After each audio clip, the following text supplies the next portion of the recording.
Majesty Oba Babatunde Enitan Ogunwusi, which comes up in December 2025. Other royal fathers that honored the BOS at 20 in 2019 were His Royal Majesty Oba Lateef Atonda Adams, Onikate of Surulere Kingdom in Lagos State, Oba Francis Alao, who came all the way from Oyo State and one of the biggest fans of the Bisi Olatilo show, who became a long-standing friend of the Biscon family. The late Oba Adelekon Idowu Basibo, the Alakperu of Ikperu Kingdom, Ogun State, who passed on earlier this year. We also remember with a lot of regrets, but thanks to God for the great life of the late Are Dr. Bolu Akinolugbade of Owu Kingdom, Ogun State, who was also a very big fan of BOS and very strong friend of the Biscon family. Let me thank God for making today, about which I have fantasized for a long time, a reality. I thank God for giving me the knowledge and wisdom for this accomplishment so far. The occasion of the celebration of the 20th anniversary of the Bisi Olatilo show gives me a unique opportunity to reminisce on the twists and turns that I have successfully navigated to attain the great feat you're about here to celebrate with me. How the Bisi Olatilo show brand was conceived, birthed, nurtured to full maturity, and now launched into an enviable distinction. Today is a day I especially set aside to honor all those who have played a significant role in the checkered story of my life, dating back 40 years and counting. And I thank my wife, Mrs. Folashade Olatilo, and my children for their sacrifice and time, which has kept me going in the last 45 years in the noble broadcasting profession that I have chosen. As we look forward to the unflinching support of our friends in the music, fashion and entertainment space in the forthcoming double celebration of May 13th, 2025, we say a very big thank you to all those who honored BOS at 20 with their awesome God-given talents, with which they held the event spellbound. For honors, Ara, Africa's first female talking drummer and percussionist of note. Ego Kimono, the extremely talented daughter of the late king of reggae music, Ras Kimono, of blessed memories, who is fast building on the legacy of her father. How about Sonny Neji, whose brief appearance on stage was so electrifying that kept everyone dancing for a very long time. However, BOS and Biscon's most admired artist, Sugar Band, which has always been there for us, showed up big time at the BOS at 20 event in 2019, and we are sure Sugar Band will honor the event this year. Another great supporter of the BOS and Biscon TV indefatigable backbone, whose presence was conspicuous throughout the BOS at 20 event, was Engineer Chief Raymond Dokbesi, founder of Dark Communications PLC, who was there with his wives and a very strong team from Dark Communications PLC. May God bless him. The three issues that were this evening launched, that is the Biscon Television, the foundation, and this 20th anniversary. May God bountifully bless them. BC has been a pillar of entertainment in Nigeria. BC, like every one of us, without any silver spoon, started the very hard way.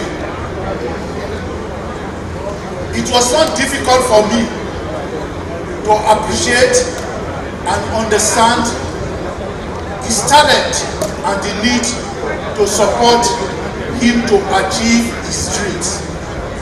May our leaders have sympathy on the children of the poor like us, to enable us achieve their own goals. We thank each and every one of you for coming. Biscon, we are very grateful for this honor, and we wish you quite a lot of success in the years ahead. Thank you very much. Chief Gabriel Igbenedion and Sir Kessington Adebutu were very adequately represented by their children, who received their awards for them. We're here this evening as part and parcel of the family of the BOS group. Indeed, Bisi Olatilo is part and parcel and the son of the house of Igbenedion. And my father wanted me to say out loud and clear that he is blood in the family. And looking at the crowd today, he is somebody that crossed a court. When you look at the crowd, you think that it's all to do with all the oldies but goodies. But Bisi is a man that cuts across the divide. Bisi is a man of entrepreneurship skills that's able to bring everybody together, both the youth, the young, and the old. And on this auspicious day, we want to say a big, big, big congratulations to you. More grease to your elbow. And may you continue to strive and lead the way in entertainment. A big congratulations, my big brother, Bisi Olatilo. We also thank Governor Babajide Sanwo-Olu for his great support for us during the 2019 edition of the BOS at 20 event, as we look forward to his esteemed presence to grace the event this year. As for His Excellency Alhaji Gboyega Oyetola, who was the governor of Osun State at the time, he bent over doubly backwards to support the event, which he publicly claimed with pride that the Bisi Olatilo show is the product of a great son of Osun State, Prince Bisi Olatilo. I'm elated and honored to be invited as a guest and an awardee at this momentous event of the 20th anniversary celebration of the Bisi Olatilo show. I congratulate Prince Bisi Olatilo, his lovely family, and the crew of the Bisi Olatilo show on the 20th anniversary of an initiative that has transformed into a brand and a household show. It is instructive that Bisi Olatilo thought it fit to reward brand loyalty by rewarding 50 individuals who have stood shoulder to shoulder with the Bisi Olatilo brand. I am proud to be the governor of a man whose life preaches the government's message that entrepreneurship is the way out of the challenges of this country and youth unemployment.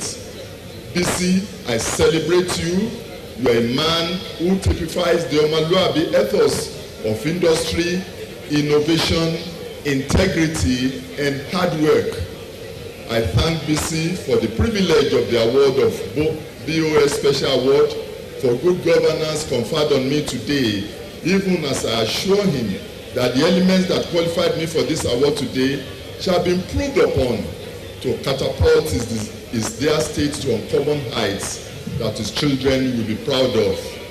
We thank most profusely my younger cousin, His Royal Highness Oba Adegboyega Famodu III of Igbajo land in Osun State, who was recently confirmed as the authentic Owa of Igbajo land by the courts for making the strong push that connected BOS with former governor of Osun State, now Minister of the Blue Economy, Alhaji Adegboyega Oyetola. As we end this package, let's assure all our esteemed fans and followers that the double celebration of the 13th of May 2025 at the Muson Center, Lagos, will be the best show ever packaged by us, by God's grace. The awards to be taken away by deserving personalities who have supported the BOS and Biscon brand over the years are well thought out. These include BOS Ultimate Supporters Award, Good Governance Award, Symbol of Democracy Award, BOS Pillar of Support Award, which Chief Raymond Okwesi won last year and will still be given to him posthumously.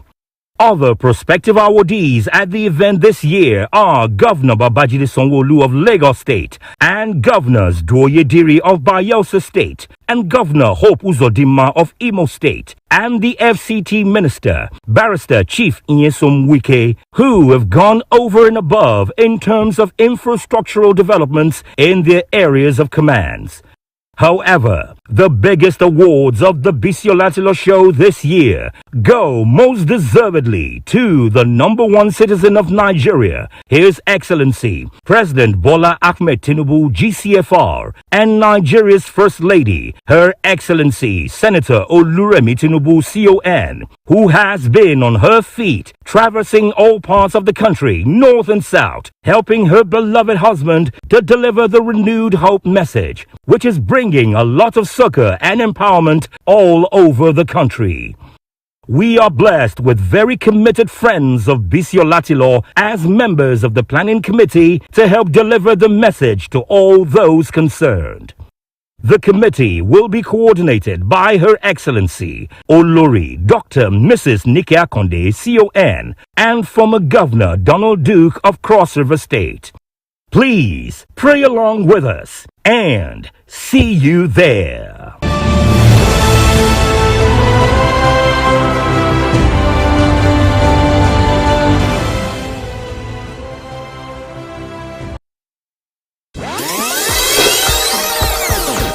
Ladies and gentlemen, history is about to be made. A legacy of excellence, 5 decades of broadcasting brilliance, and 25 years of an iconic brand. Prince Biscon stands tall as a trailblazer in the media industry.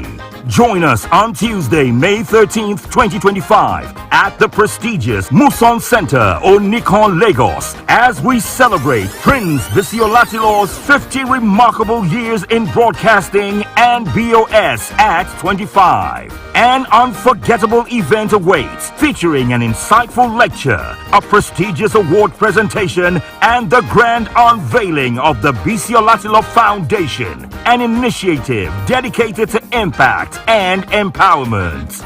Be part of this milestone moment as industry leaders, dignitaries, and well-wishers gather to honor a man whose voice has shaped generations. The time is 11 a.m. The place is Muson Center. The celebration is legendary.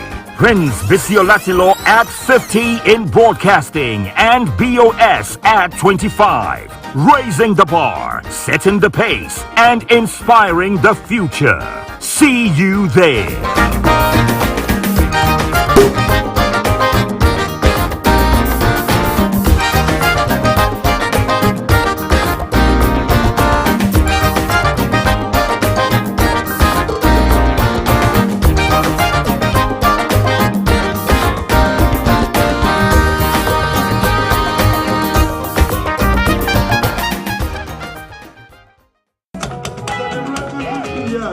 In broadcasting,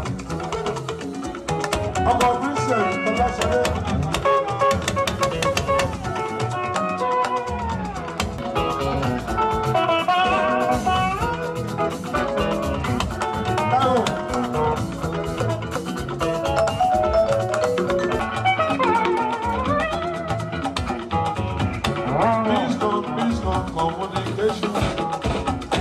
Biscon communication. Biscon communication. Biscon communication.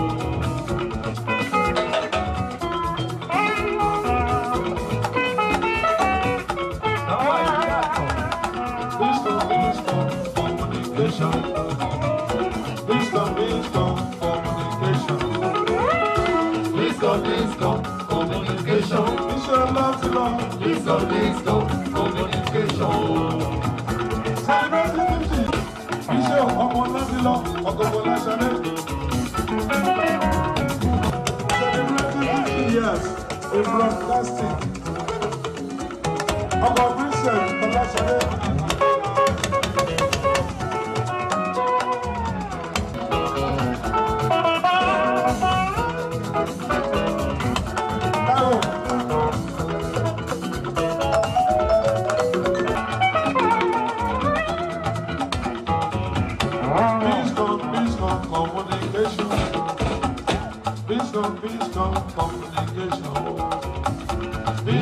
Biscon Communication.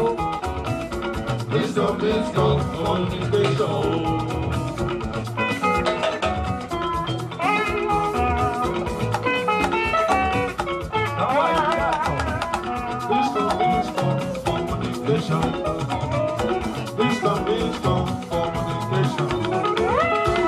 Biscon Communication. Biscon Communication.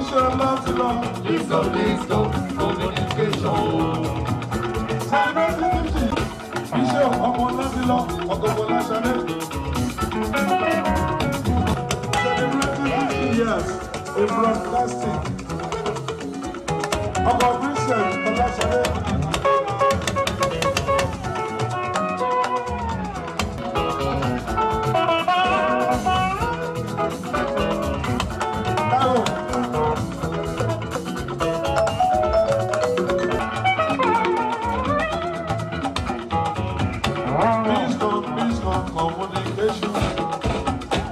Biscon Communication. Biscon Communication. Biscon Communication.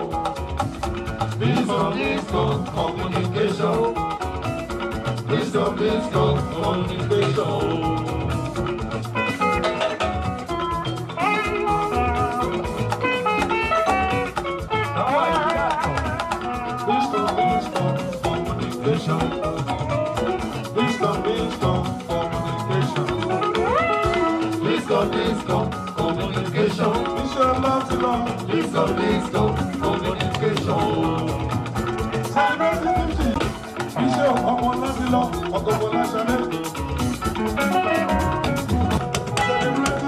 Yes, in broadcasting. About Biscon Communication.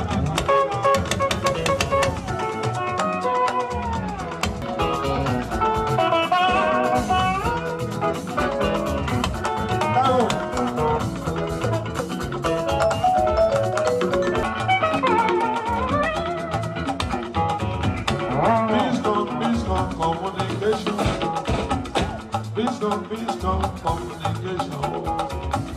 Biscon Communication. Biscon Communication. Biscon Communication.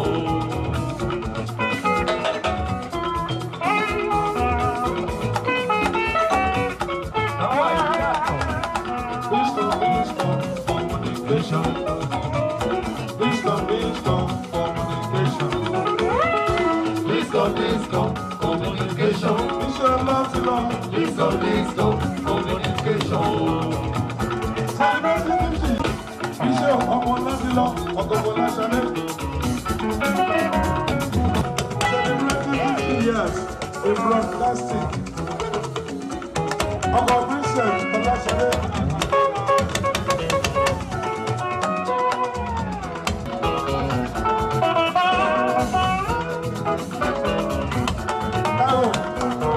Biscon Communication.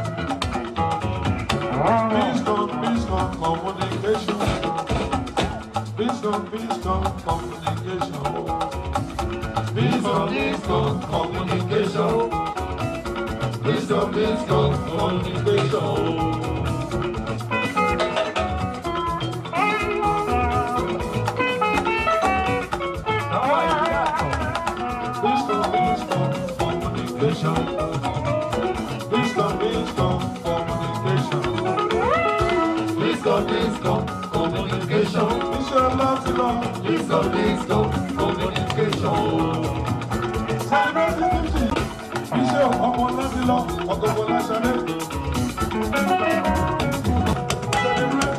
Yes, in broadcasting. About Biscon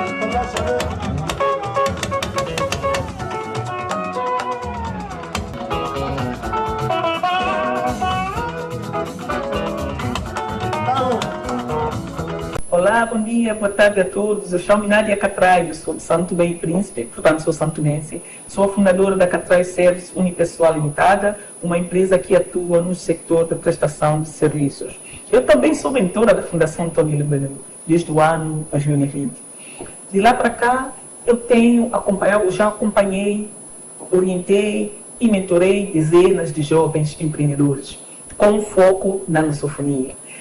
O meu foco é colocado em empreendedores lusófonos porque eu entendo que muitos de nós da lusofonia temos dificuldades em entender e poder evoluir durante o programa devido à dificuldade linguística. É dessa forma que eu tenho acompanhado empreendedores de Moçambique, Guiné, Cabo Verde, Angola e, obviamente, Santo Tomé e Príncipe. Com muito prazer, ao longo destes anos, tenho partilhado a minha experiência, tenho os orientado como o programa funciona, mas, acima de tudo, tenho também aprendido com os mesmos.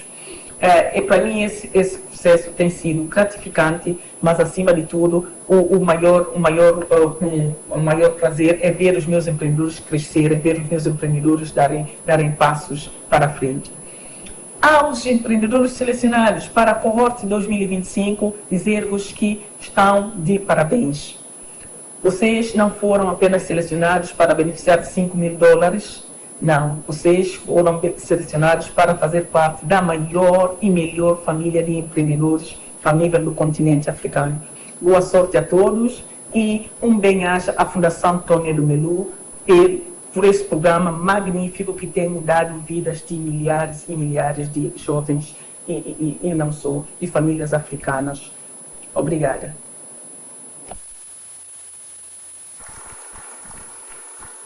To our mentors globally, we say thank you very much. The Foundation acknowledges the support of our partners who have identified the tremendous work that we do in transforming lives of young Africans on the continent. Let's hear some words from them.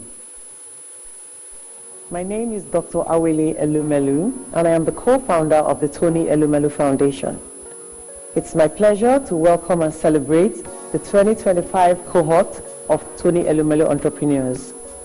Every year, we are reminded of the extraordinary ambition, resilience, and potential of the African entrepreneurs, and today is no exception. This impact would not be possible without our Heirs Holdings companies.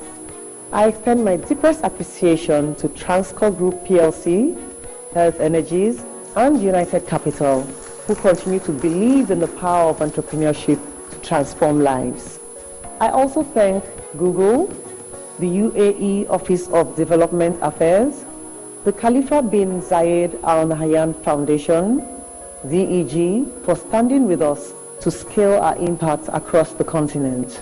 The power of entrepreneurship is evident in the incredible stories of transformation we see every day. Over 1.5 million jobs created, more than $4.2 billion generated in revenue, and millions lifted out of poverty through the businesses we support. Women are leading this transformation. 45% of our entrepreneurs are women, and their success affirms what we have always known. When you empower a woman, you empower a family, a community, and an entire nation. To our latest Tony Elumelu entrepreneurs, you have joined the largest entrepreneurship network on the continent. Your journey will not always be easy, but remember, you are not alone. We believe in you, and we are committed to ensuring that you have the resources, knowledge, and networks to succeed. Congratulations, and I look forward to witnessing your impact. Thank you.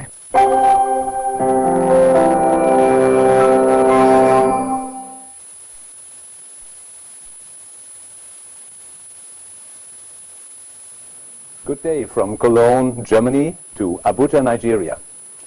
Dear Tony, it's a true privilege for me to join you virtually for the 2025 Tony Elumelu Foundation selection announcement. My heartfelt congratulations to all entrepreneurs selected for this year's program. Your dedication and your entrepreneurial spirit are truly inspiring to me.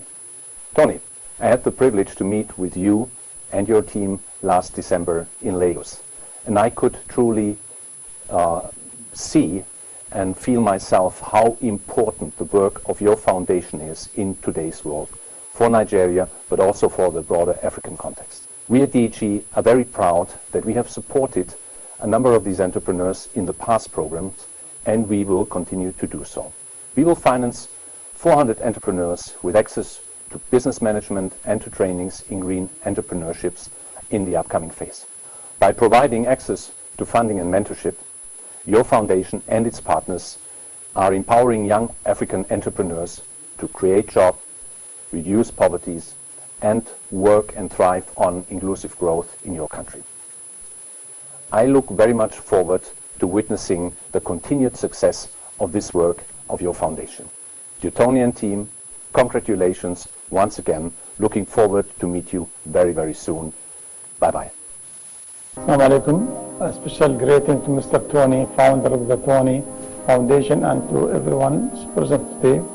It is an honor to deliver this message on the behalf of the Khalifa bin Zayed Al Nahyan Foundation as we celebrate significant milestone, our inaugural partnership with Tony Foundation. At the Khalifa bin Zayed Al Nahyan Foundation, we are deeply committed to fostering innovation, economic growth, and sustainable development.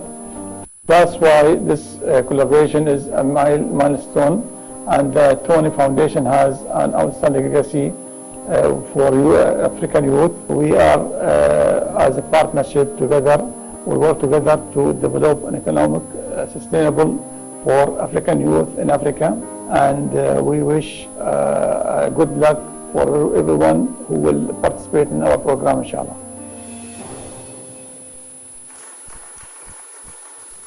To our partners globally, we say thank you. Ladies and gentlemen, the moment you've been waiting for is almost here. And it is my distinct honor and privilege to invite the Chief Executive Officer of the Tony Elumelu Foundation, Somachi Chris Asoluka. Ladies and gentlemen, good morning again. Distinguished guests, good morning. We are so delighted and honored to have you all with us here in this room. To our thousands of viewers across Africa and beyond, we also say thank you for tuning in. The Tony Elumelu Foundation is the leading philanthropy empowering young African entrepreneurs from across all 54 African countries. Since 2010, when the foundation was launched, we have been entirely focused on democratizing luck and institutionalizing access to economic opportunity for thousands of young Africans. We launched our Tony Elumelu Foundation Entrepreneurship Program in 2015, and since then, we have disbursed over $100 million to 21,000 young men and women across all 54 African countries, who have collectively created 1.5 million jobs. In revenue, they have collectively generated $4.2 billion in revenue. These entrepreneurs and their businesses demonstrate over and over again that indeed their ideas are the lifeblood of the African continent. Ladies and gentlemen, allow me now to bring to the stage our consultants, EY, who will share their reports on the selection process of the 2025 Tony Elumelu Foundation Entrepreneurship Program. Thank you.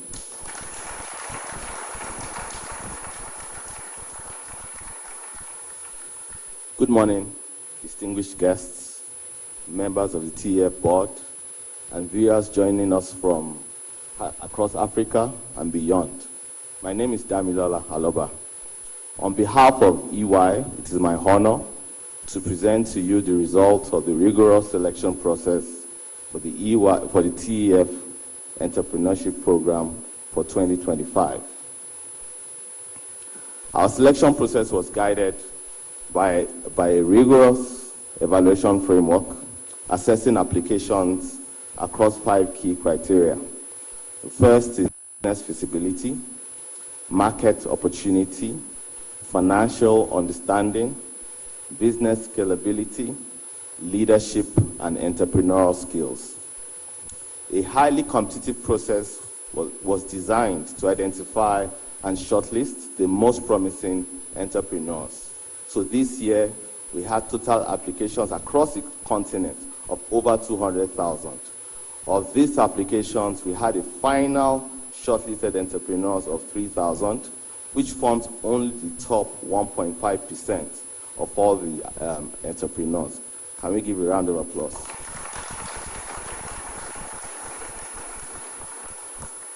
An overview of the shortlisted entrepreneurs comprises a diverse and well-rounded selection across sectors and demographics. In terms of gender distribution, about 40% were female. So we had 40% female representation, while the rest were male. And in terms of age distribution, 79% of shortlisted entrepreneurs are between the ages of 18 and 35. From a sector distribution, we had top 7 industries accounting for 84% of the shortlisted entrepreneurs, agribusiness being the leading sector industry, 34%, creative industry, 11%, green economy, 11%, ICT, 9%, healthcare, 7%, education, 5%, and manufacturing, 4%. The remaining industries represent the 16% of the entire shortlisted entrepreneurs. We recommend entrepreneurs from 52 out of the 54 African countries for selection this year. And this final selection reflects strong Pan-African representation and highlights diversity from these 52 African countries. The shortlisted entrepreneurs reflect strong African representation, highlighting diversity and a well-balanced selection from 52 countries, with the highest representation from the following countries: Nigeria, Kenya, Benin, Uganda, Rwanda, Ghana, Malawi, Zambia, Tanzania, Cameroon, Democratic Republic of Congo, and South Africa. These are the 12 well-represented top countries that represented from the 52 countries. So on this note, and in conclusion, I'd like to present to the board of the TEF 2025 entrepreneurs the list of 3,000 entrepreneurs who form the top of the list this year. And on this note, I want to thank you for the opportunity to work with you on this remarkable journey. Thank you very much.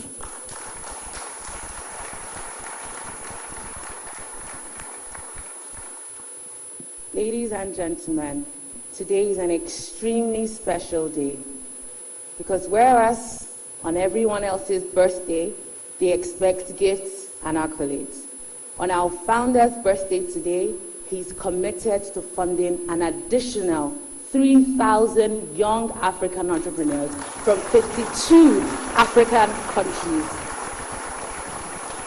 That is simply unheard of. It is my deepest privilege and honor now to introduce to our stage our founder, Tony O. Elumelu, CFR, and our co-founder, Dr. Awele Elumelu, OFR.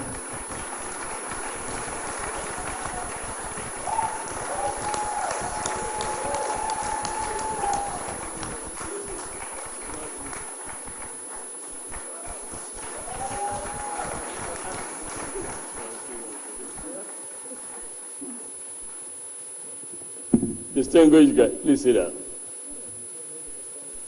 Distinguished guests, 22nd of March is a very special day to me as a person. Special because today is my biological age. Date.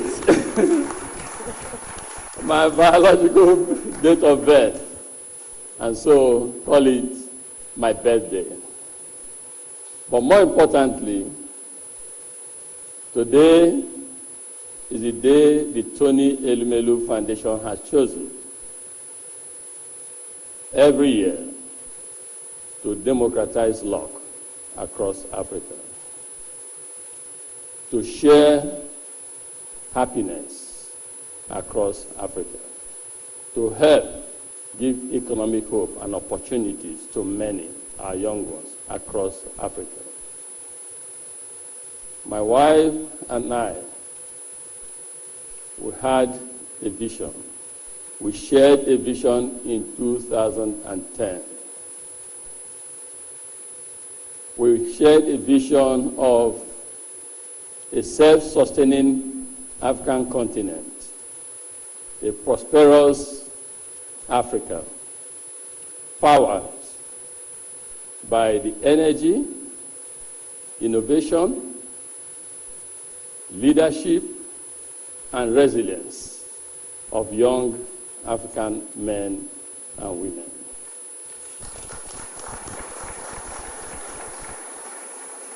But my wife and I also know the challenges that these young Africans face in their resilience, in their ambitions, and in their willingness and desire to contribute to the economic transformation of Africa. As an entrepreneur, I understand very well the opportunities that abound in Africa.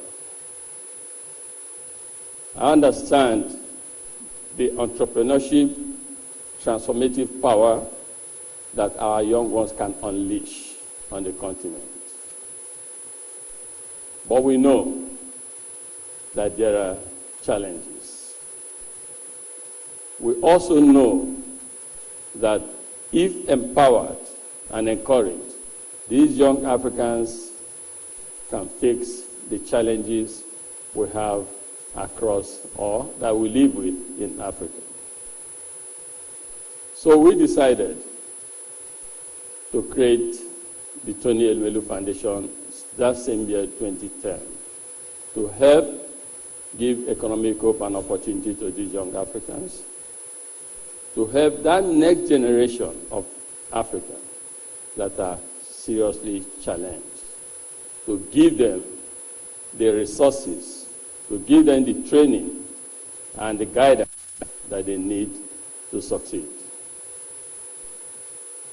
15 years into this journey of entrepreneurship and capitalizing of luck and economic prosperity on the continent, we have achieved a bit.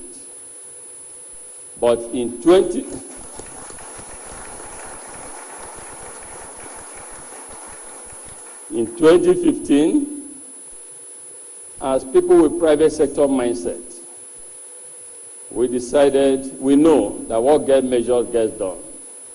So we decided to take it one step further, to launch the Tony Elumelu Foundation Entrepreneurship Program, to set metrics, targets that the world should hold us accountable. One, we set out to economically empower, to identify 10,000 young Africans. Two, to do so over a period of 10 years. Three, to give each of them a non-refundable capital of $5,000. To train them and to appoint mentors for them. Because we know, also as entrepreneurs, that capital is not everything. Business education is critical, as well as mentorship and leadership and guidance. Fast forward. This year is the 15th year of the setting up of Tony Elumelu Foundation.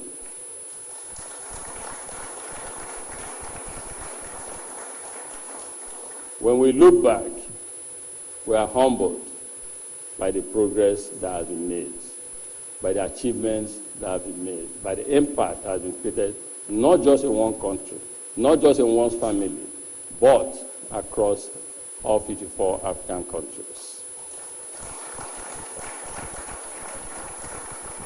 You have heard the statistics. We have been able to empower 21,000 young African men and women. Each spend over $100 million. And the good news is These people have helped to lift at least 2 million people out of poverty. This morning, if you go on our website, we released the Tony Elumelu Foundation 2024 Impact Report. In that 2024 Impact Report, you will see everything what has been accomplished. To us, we're excited that we have been able, working with our partners, to lift at least 2 million people directly out of poverty. Because at the Tony Elumelu Foundation, we share common beliefs. One is that poverty anywhere is a threat to all of us everywhere. And two is that no one but us will develop Africa. So what we do at the Tony Elumelu Foundation and the validation from the successes we see and listen to our young entrepreneurs who have just shared their testimony here is inspired, supported, motivated by these accomplishments. So ladies and gentlemen, as we commence the second decade of the Tony Elumelu Foundation Entrepreneurship Program, it is my pleasure to identify and commend people who have made this possible. I start with our people, our staff, both past and current, who I say to my friends when they comment about what the foundation has achieved, that the easiest job is check writing. The most difficult job is actually translating the vision to action and reality and seeing tangible impact. So I want to thank the TF team. You see the CEO who came up, Samachi, Chris Asoluka, young lady, young African. You see the COO, Hakim, young African, and the rest of the team. I want to thank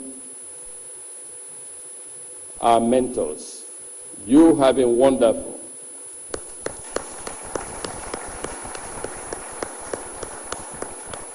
Those midnight calls you take, your dedication, the generosity of sharing your knowledge with these young Africans will forever be remembered. Thank you.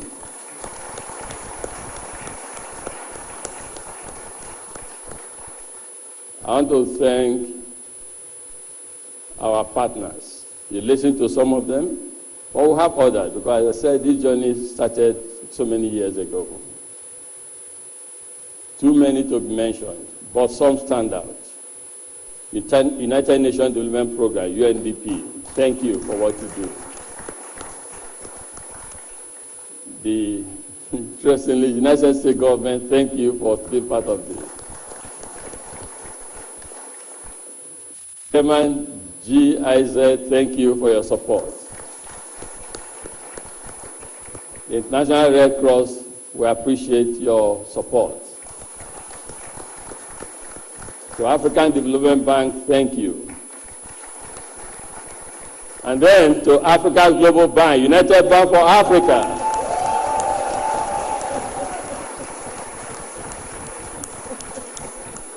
Finally, let me thank our board, our advisory board, and the board of trustees. We have 3 board of trustee membership. 1, Alex Trotter, 2, Dr. Elumelu, and 3, myself. So I thank my other 2 trustees, starting from the one next to me here, for being so supportive. They have really dedicated almost everything in making sure that this dream, this vision we shared in 2010 is today yielding even more dividends than we ever anticipated. Ladies and gentlemen, in 2015, when we launched the program, entrepreneurship program, the target was to empower 10,000. In 2024, we have empowered over 21,000.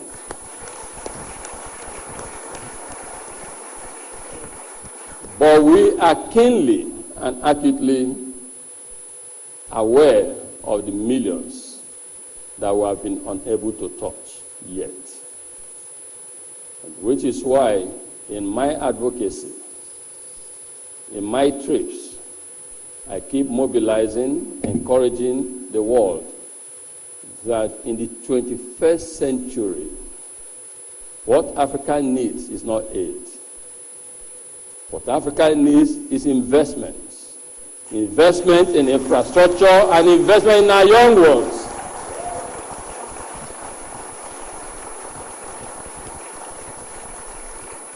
Because truly, the future of Africa lies in the hands of these, our young ones. What we do at the Tony Elumelu Foundation is not out of abundance of wealth. It is a realization, deep realization, that if we don't do this, this is very essential. If we don't do this, we're creating problems for ourselves, the so-called successful people, and our children, our children's children. It is in our collective existential interests to identify and support others. So to those who have been unable to reach, the journey of entrepreneurship is one of resilience. We believe, either through the intervention of the Tony Elumelu Foundation and partners, will reach you, or other Africa. What we do at the foundation is to catalyze.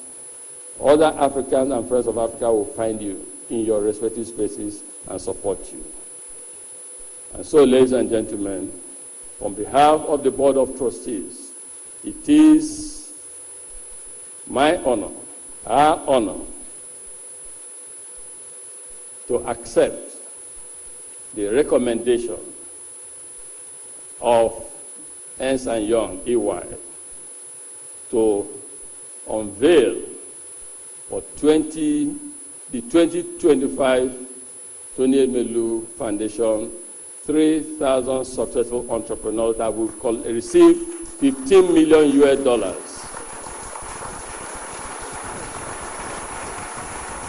So, are you watching? African entrepreneurs, are you watching? So, we are going to unveil, and good luck.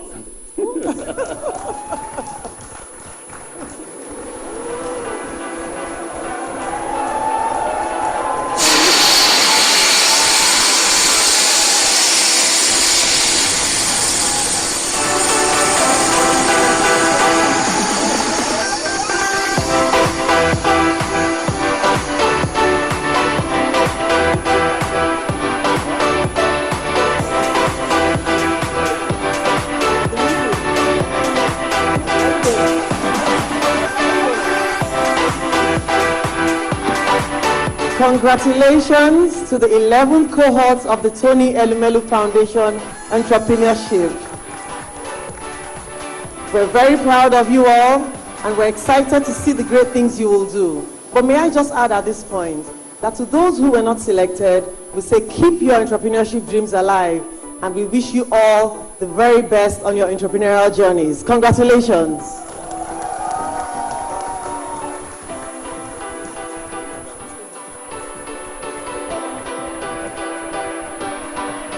Thank you so much, ladies and gentlemen. You may be seated now.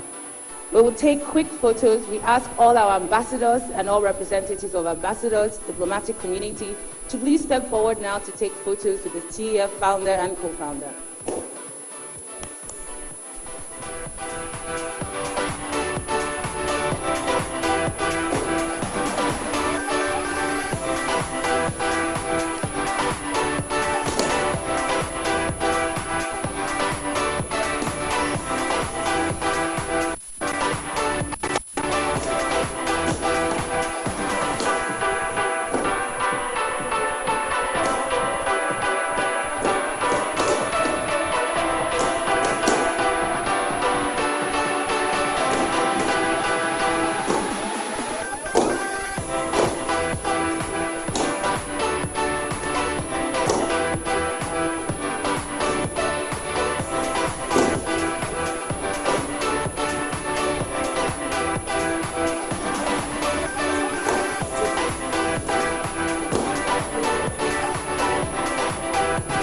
Photographers, please step down. Photographers, please step down.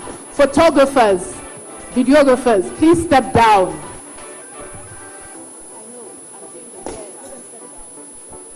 Photographers, videographers.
Yes.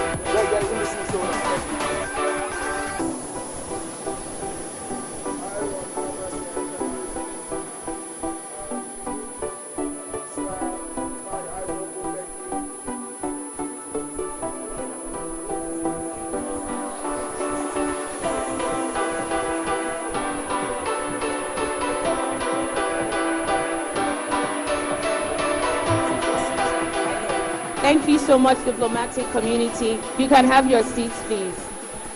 Thank you so much, our ambassadors. You may have your seats. No, you may have your seats. Okay. Shaman, please.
Please, the CEO of HH Companies, can you join?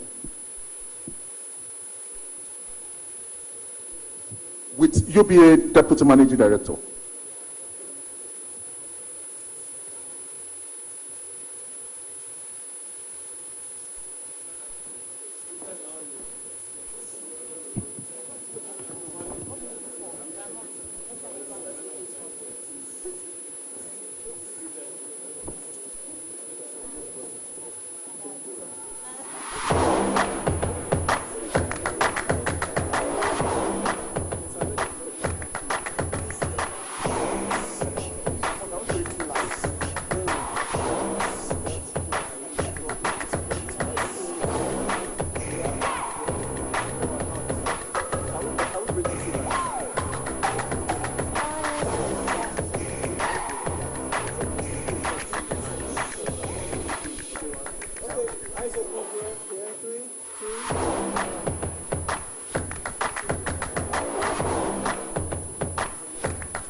Group Chairman, and Dr. Elumelu only.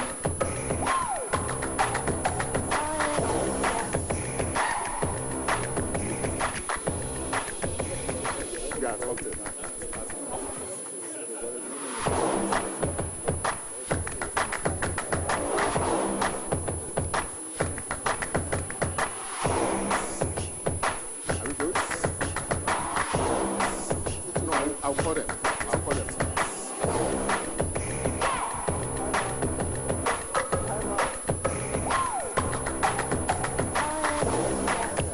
Please, HH Group Directors and UBA Group Directors too. HH Group Directors and UBA Group Directors.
The UBA Directors, the group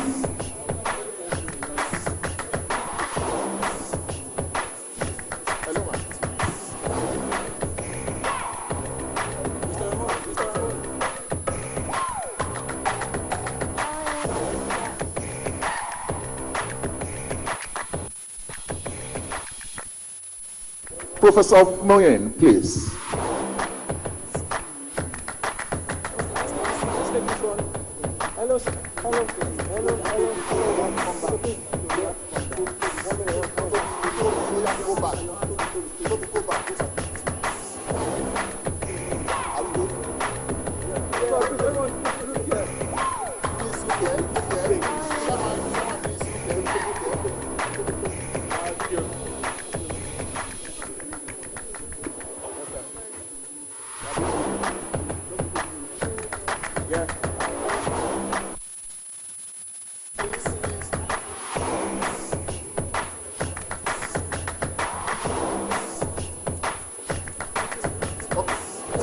Thank you so much, sir.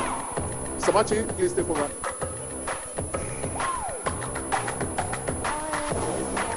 Thank you, ladies and gentlemen. You may have your seats.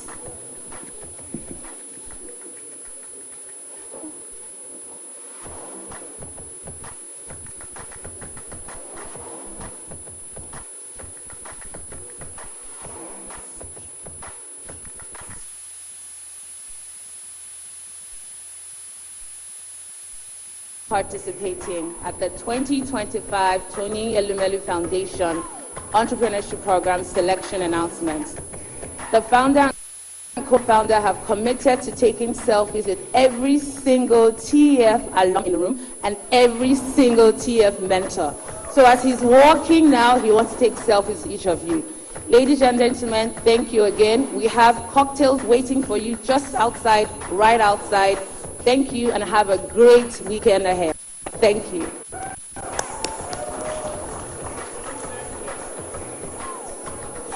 See you next year, same date, same time, same venue. Prince Biscon celebrates 50 years in broadcasting and BOS at 25. By the grace of God, These milestone achievements will be celebrated on Tuesday, 13th May 2025 at Muson Center, Lagos at 11 a.m. To help facilitate a smooth transition in terms of planning in all aspects for the success of the event, the following friends have been entrusted with this task. Mr. Donald Duke, former governor of Cross River State; Otumba Senator Benga Daniel, former governor of Ogun State; Senator Doyediri, governor of Bayelsa State; Senator Hope Uzodimma, governor of Imo State; Senator Dr. Olorunimbe Mamora; Professor Toyin Ashiru, Otumba Bimbo Ashiru, Bimbo Oloyede, Teni Aofiebi, Olorogun Peter Iro MFR, Senator Osita Izunaso, Senator Dr. Folashade Grace Bent, Sheun Olagunju, Mr. Anthony Raymond Dokpesi Jr., Chairman Dar Communication PLC, Alhaji Usman Mohammed, Dr. Ruben Abati, Mr. Oritz Williki, Olori Chief Mrs. Nike Akonde, CON, Erelu Abiola Dosumu, Pastor Dotun Ojelabi, Olori Ladun Shijuade, Sonny Rabo, Bashorun Dele Momodu, Eugenia Abu, Cyril Stober, Michael Efyong, Barrister Shade Balogun, Otumba Deji Oshibogun, His Excellency Right Honorable Emeka Ihedioa, CON, Mr. Eze Anaba of Vanguard Newspapers, Mr. Gbenga Defaye of NIJ, Azua Rinze, Yomi Badejo Kusonya, Rufai Ladipo, Senator Ben Murray Bruce, founder Silverbird Conglomerate, Prince Adelano Adeshida, former Vice Chairman of Island Club, Mr. Temitope Abere, President, Lagos Lawn Tennis Club, Prince Rotimi Martins, Chairman of Island Club, Chief Adekunle Agbebi, SAN, Chairman, Yoruba Tennis Club, Chief Kole Olateju, President of Association of Friends Club, Ambassador Toyin Lawal, Nigeria's former Deputy High Commissioner to the UK, Nata of Biscon TV fame, Ambassador Folake Marcus Bello, Nigeria's former Ambassador to Zambia,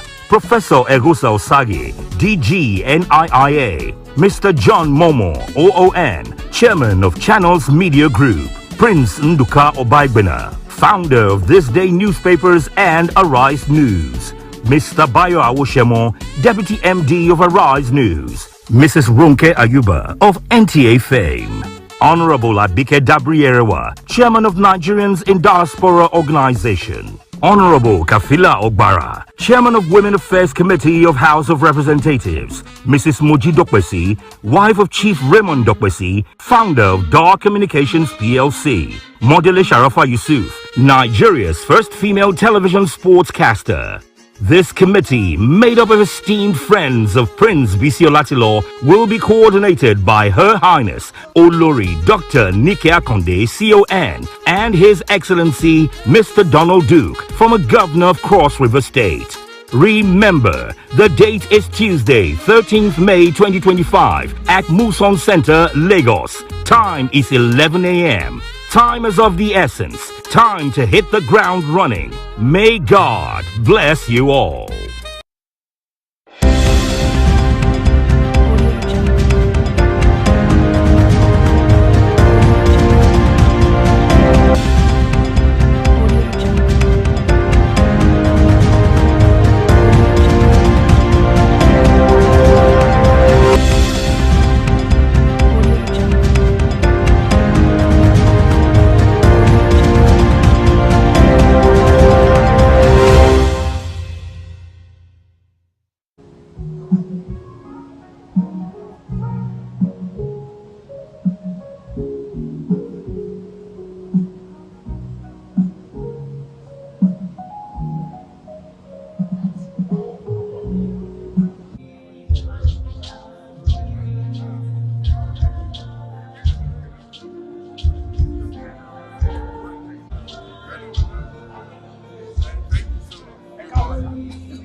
It's not easy to attain the age of 64, is it?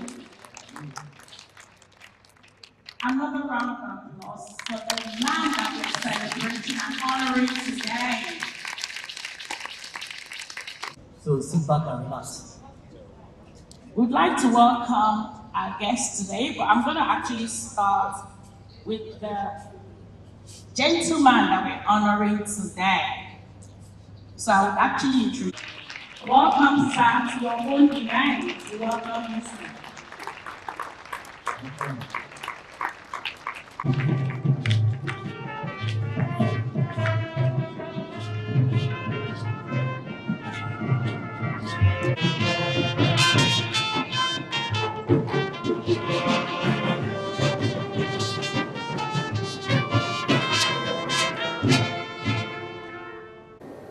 Father and our God, we want to thank you. We thank you, Lord, for your Son, whom we are honoring today. We thank you for his life. Thank you for preserving him. We thank you for upholding him for 64 years. We thank you for your grace upon his life. We pray, O Lord, that your grace will continually be multiplied to his life in the name of Jesus Christ. It shall be well with God and with God. In the name of Jesus Christ. So we want to commit this Philadelphia into your hands, O God. We ask, King of glory, the God of Lords and the I am that I am, that you take absolute control. And everything we do today shall glorify your holy name. That you will take preeminence, O God, and that you will be glorified. In the name of the Father, and of the Holy Spirit. Amen. This event, and I want us to clap ourselves for coming early. You know, yesterday, when we did the honorable ministry, at about 5, we just to be here. And I look at it that today, the colloquium will get. I just want to thank you for taking courage to be here. A lot of people have gone out. Yesterday, traffic was bad and not long. I want to thank you for the courage, because we believe in Nigeria. We believe in Africa, and we pray Nigeria will be great. On behalf of Pride Foundation and Trinity House, we are hosting this event together. I want to welcome you to this extreme event. Your presence this morning, today, is deeply appreciated. As we gather together this morning, we honor the memory of the wife of Pastor Ibrahim. You know why honoring the wife is so important? When Pastor Ibrahim approaches his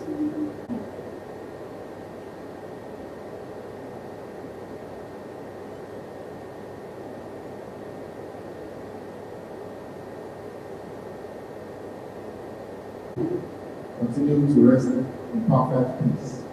In Jesus' name. New leaders for Africa. And the keynote speaker will be speaking on the path to prosperity. And what shocked me, when you guys dividend in this topic, what shocked me, the event that World Bank is holding this month is job, path to prosperity. And I'm now looking at what is the correlation between this. We know that Nigeria is going towards prosperity, and I pray Nigeria will experience prosperity. As every Nigerian, Africa will experience prosperity. And today we are honored to have at the guest, His Excellency Mr. Austin Igafua. Thank you for coming. And I want to celebrate you, and I want to thank the President for releasing you for. About 2 weeks ago, it was dicey. The President will send me. President will not give me approval. But I want to salute your courage. I know yesterday was it. You are one of many people in Nigeria. But welcome to our people. You know we are your big brother. Amen. So thank you. And I want to thank your dear wife for coming. She's coming to Nigeria for the very first time. Thank you for coming to honor us. What happened yesterday is not how Nigeria looked like. It was just a coincidence of lack of planning in our government. At this event, I want us to contribute to our national discourse. Don't think we are coming here to waste our time. We are coming here that there's a hope for Nigeria, and there's hope for us, and we are living a lasting legacy for generation of one. If everybody keeps silent, and nobody is talking, say people have been talking, what has happened? I can tell you, our talking I bring out something best. I bring investment, I bring new leadership to see Christian, now embracing to go into politics. I said people are just talking. Let's keep talking. One day, let's keep sowing seed. One day we can do. Don't let us keep silent. When something is wrong in our country, let's say it down. Let's provide solution. Not just criticize. Let's provide solution to our problem. Finally, I'd like to appreciate all our distinguished guests that are here this morning. I have a lot of people that are shocked. Mr. Bodo, that you not the commissioner of police. I talked to you yesterday. He said, brother, whatever you are doing, I will be there. I will always support you. I want you to help me celebrate it. And all the planning committee, this is the river people, and all the other planning committee. And my wife is very kind. Thank you. When I've been on the call for 2 hours, always supporting me. And finally, I would like to appreciate you. Mr. Abda is my professional company. If you want to buy your property, UAC. God bless you. God bless you all.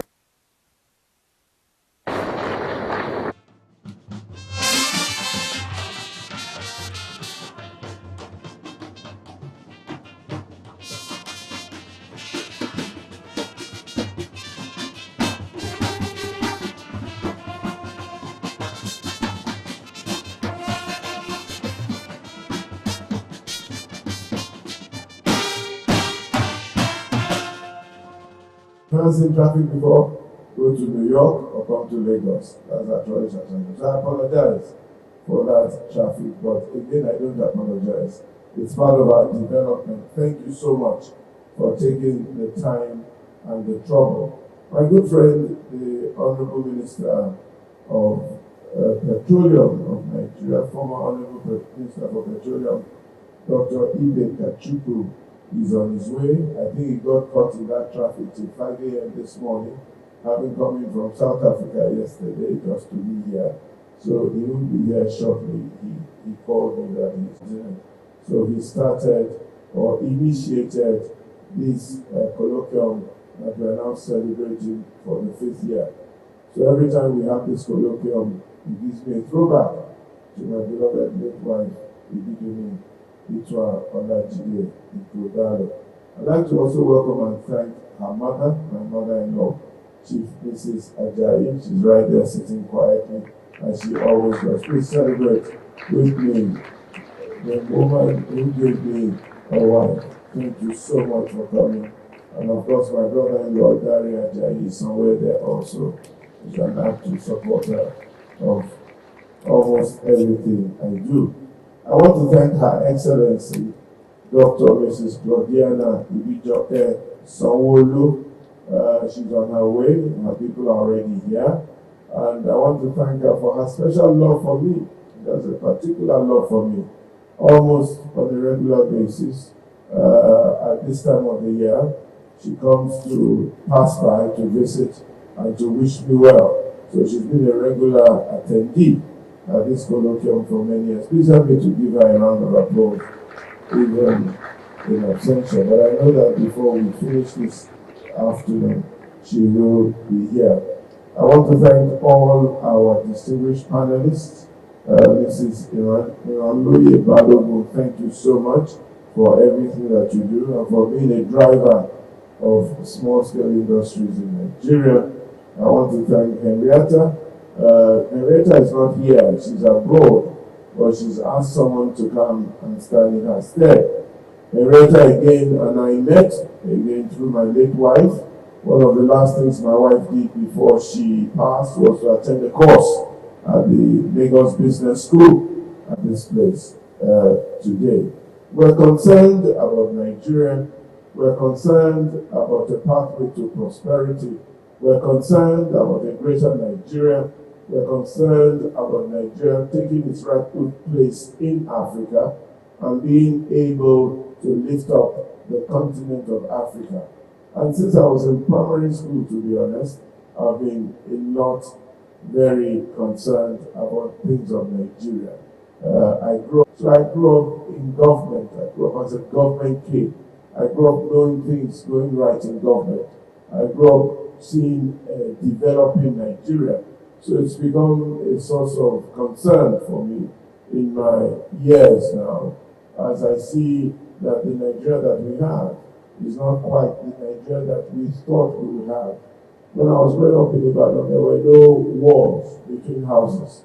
There were no burglary proofs. There were no barbed wires. There were no fences. There was no armed robbery, absolutely zero armed robbery.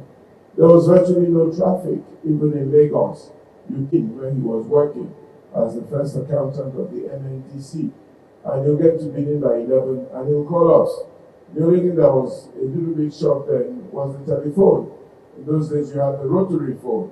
So in fact, I grew up with a phone where you pick up the receiver and you call the operator. You dial 01 and you ask for the operator. And the operator will come and say, operator, give me Lagos, 2, 3, 4, 5 Lagos. You know, and then he will say, put your phone down, I'll call you back. So you put your phone down, after 5 minutes, he'll call you back. Say, hey, now you have Lagos. You have Lagos, but don't spend too long. So people are waiting to call also. So you have 5 minutes to talk to Lagos. That was the Nigeria that I grew up in. But at least life was predictable. We didn't have challenges with NEPA and so on and so forth. The economy was good. The naira was superior to the pound in those days. We used to spend pound shillings pence when I was growing up. So 1 Nigerian pound was equal to 2 British pounds. Because by the time we converted our currency to naira, 1 naira was almost equivalent to 1 British pound. And 1 naira was half a Nigerian pound. It was 10 shillings that became 1 naira in those days. I'm sure Auntie Emisi and some people will know what I'm talking about. Some of these people will not know because they were not born then. You know, pound shillings pence. That's what we started with in Nigeria. We had the Toro, the small one. We had the Epini, or the penny, the one with the hole in the middle. And you had the half Epini that would buy you some tomatoes or something in those days.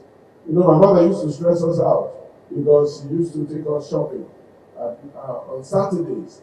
And then she'll see somewhere tomatoes for 3 pence. And she'll be pricing the tomato. Will you got 1 penny? Will you got 2 pennies? The woman will say no. She'll walk all the way down to the end of the market. She's pricing it again for 2.5 pence. That one would agree. Then she'll come back to the original one just to buy the same tomatoes for 2 pence, 3 quarters, and so on and so forth. This is how we grew up in Nigeria. And she was a permanent secretary in a ministry. She was one of the most powerful women, if not in Nigeria, in Western Nigeria. But she goes to the market herself, pricing tomatoes with, I used to be frustrated out of my mind. But that was the Nigeria we grew up in. But now, things are almost not the way we want it to be. Yesterday, I was with my brother in Abuja for the election, whatever it was, what we did, the election, then you went to court tribunal. And we're very disappointed to see that the tribunal ruled against us.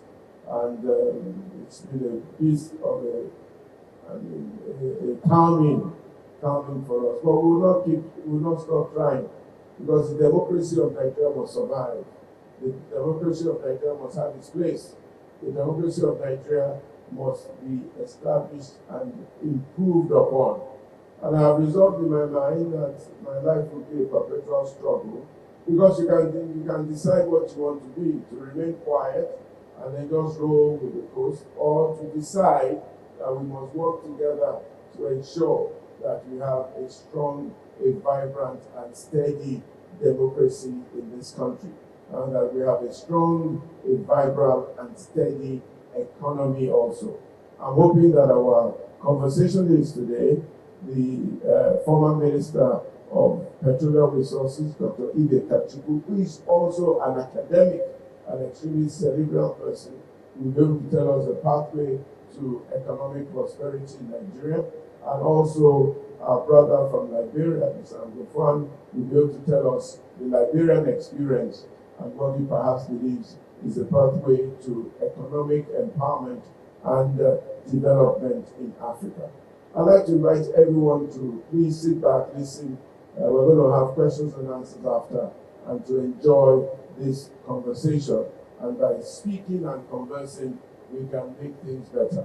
I look forward to beautiful and prosperous Nigeria and an exciting Africa. Ladies and gentlemen, thank you so much for being part of our story. Thank you for being here this afternoon. Thank you for everything. I wish you all very, very good. God bless you. It gives you the extra time to put forward His word, His love, His wishes, and what He wants for you to do. Honorable Pastor, Your Excellency, and those gathered, we celebrate with you as brothers from the Caribbean. We have been engendering South-South cooperation and collaboration with Nigeria over the years. Ron was at the Biscon Tv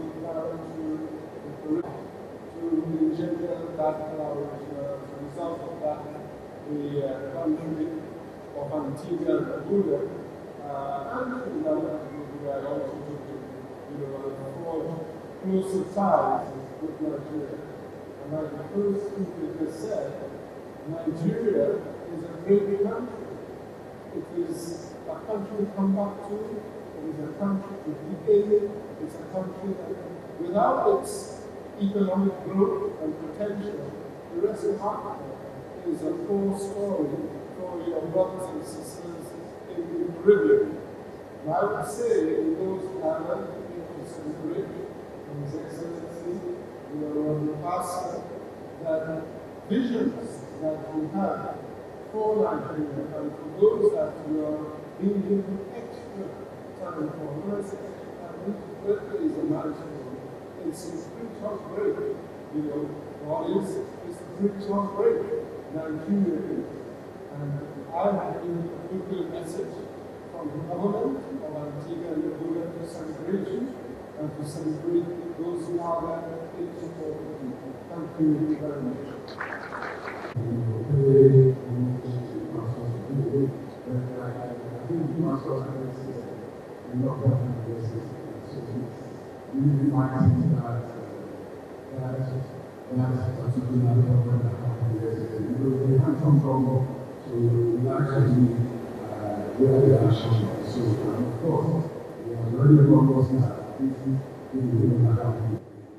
So the basis for you also as the government who are doing our responsibility also to the government to make sure that these partners are Thank you so much. So let me start by the celebrants and the host of today. Pastor Ichua Budaro. Good afternoon. The guest speaker for today, Honorable Gospel Ijuana. Good afternoon, sir. And of course, one that I believe the president was listening to the pastor. He actually spoke briefly about it. And that is the convener of today's wonderful program. And we have been doing it consistently for the past 5 years. So I would like to first and foremost commend Jeremiah Ibulalo and to say thank you very much for this wonderful work you are doing. After this obviously we are present. I saw my friend, I saw his name. Mr. Abubakar Suleiman, then the outstanding man, I don't know whether he's still working or you're already there. Our royal fathers are present. Past political leaders, both at the federal and subnational. I can see former commissioner in Delta State seated at the Biscon. Distinguished guests, gentlemen of the press, ladies and gentlemen, being an address delivered by Mr. Babakile Commissioner Samuel, Governor of Lagos State, the 5th annual Colloquium in honor of the 64th birthday celebration of Pastor Otuato Olajide Igokale, held on 12 April 2025 at Trinity House, Trinity Avenue, near Water Corporation Drive, of the Ghana University. It is an honor to stand before you today at this 5th annual Colloquium, a gathering that celebrates intellectual discourse and also pays tribute to an exceptional leader whose impact has touched many lives, Pastor Otuato Olajide. On behalf of the government and people of Lagos State, I extend my warmest congratulations to Pastor Olajide on his 64th birthday. Attaining 64 years is not being fit at all. In fact, you know that the average age in Nigeria is 55, yes? But he has lived to 64. And we pray that he lives to 100 in Jesus' name. And to be celebrating in good health and surrounded by an outpouring of the love of family, friends, and associates is truly remarkable and worthy of utmost gratitude to Almighty God. Yours, sir, has been a life truly well lived in service of humanity. From the highest complex of beginnings, as the founder and senior pastor of Trinity House, to your extensive contributions in professional circles, you have dedicated your life to uplifting others, whether through faith, governance, or business. Pastor Otuato,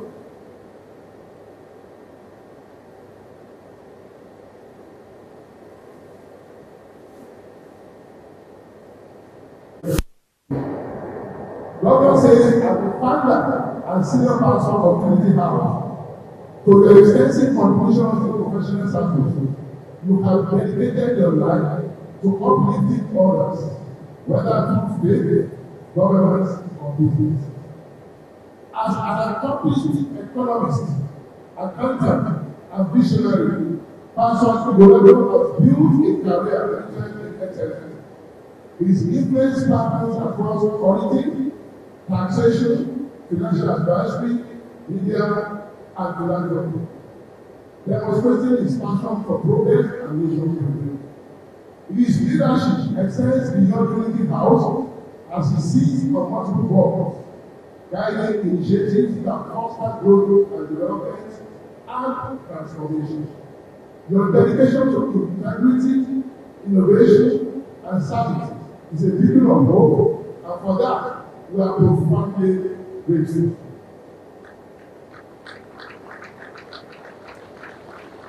Thank you. The theme of this colloquium, Nigeria, a pathway to a path to prosperity, suggests a forward-looking vision for Nigeria's economic, social, and political development. Our discourse today must emphasize strategies and actions needed to achieve sustainable growth and improve well-being for our citizens.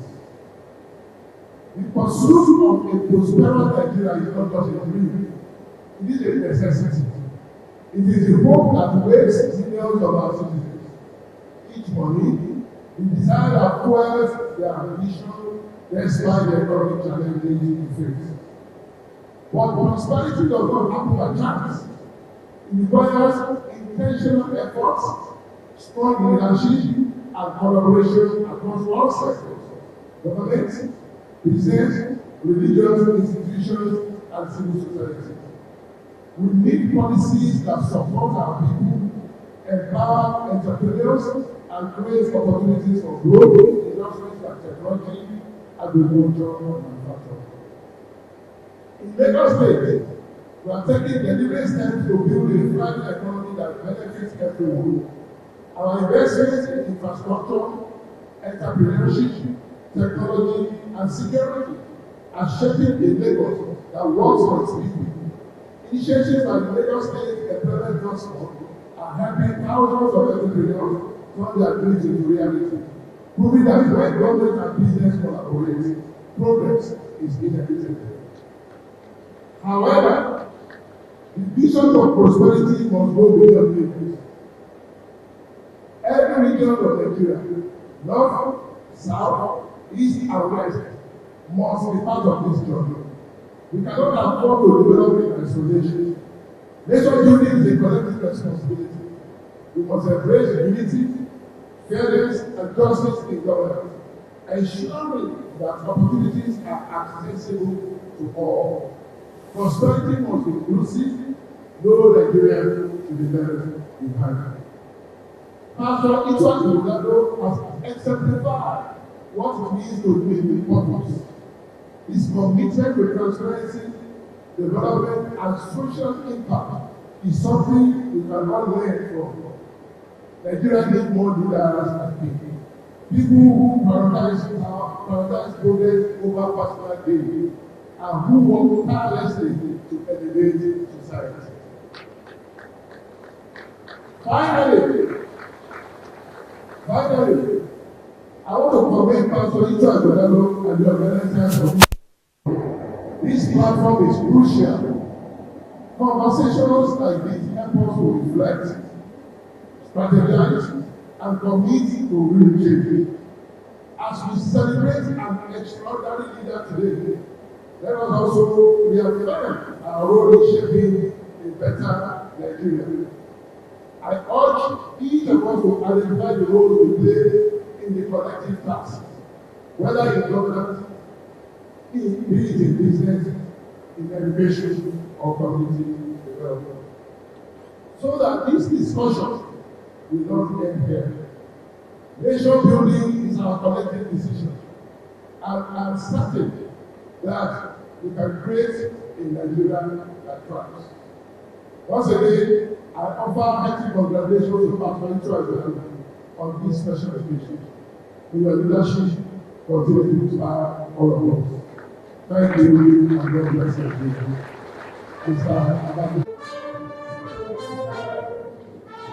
Round of applause, please.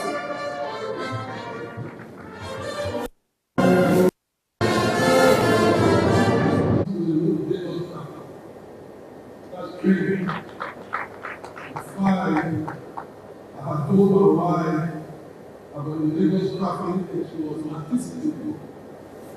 No wonder why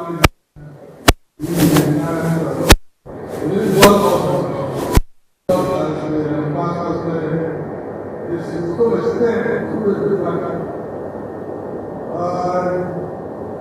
it's good to be here again, and let me remember my brother, Pastor Budon Ujelali. He's been a friend for quite a while. A few months ago, Jeremiah, I guess one guy that came to come and speak a little bit. And I told him that, yes, I want to come and speak, but I don't have control over my schedule. But let's see what will happen as time comes closer. And he told me that, well, he's a man of faith, and he feels that I will make it. And indeed, as the time came closer, it appeared possible that I become it. But, you know, one of the things that made me believe that I didn't come here is that, to some extent, the celebrant and myself are aligned in a way. I was listening when you were introducing him, and you said that he was born on April 6th. And by being born on April 6th, he's a day. We are technically celebrating the birthday of us. Let me say, I have two of those areas.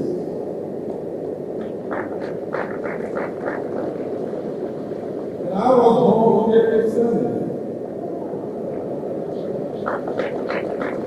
So, I came to piggyback on the celebration of the movement. So apparently, the Mount brought me here so that I can ride on the blessings of the process. Thank you very much. And happy birthday to all of us. Last night, U.S. President Donald Trump imposed sweeping sanctions of tariffs on 185 countries, including my small country Nigeria, which has had strong historical ties with America since this time. Prior to this, the U.S. government had drastically cut overseas development assistance to Liberia. Most of the assistance was passing through music. For us, all but 2 of the music projects have been cut.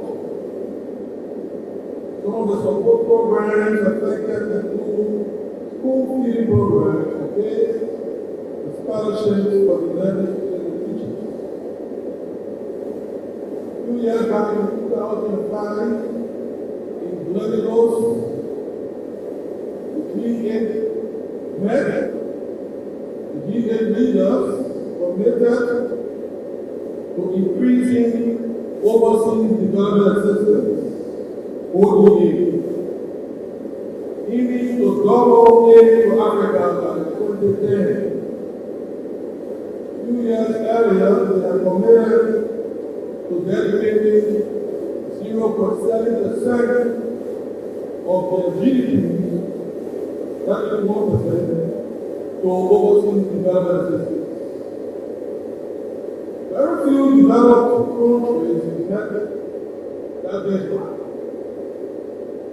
But today, we made it appear that support for health and education programs around the world, the other forms of assistance, have been a serious drain on the economies of some of the big powers of the world. Rugged individualism has become the new norm. In the concept of leave no one behind, which is the guiding mantra for the UN Sustainable Development Goals, the SDGs, is being left.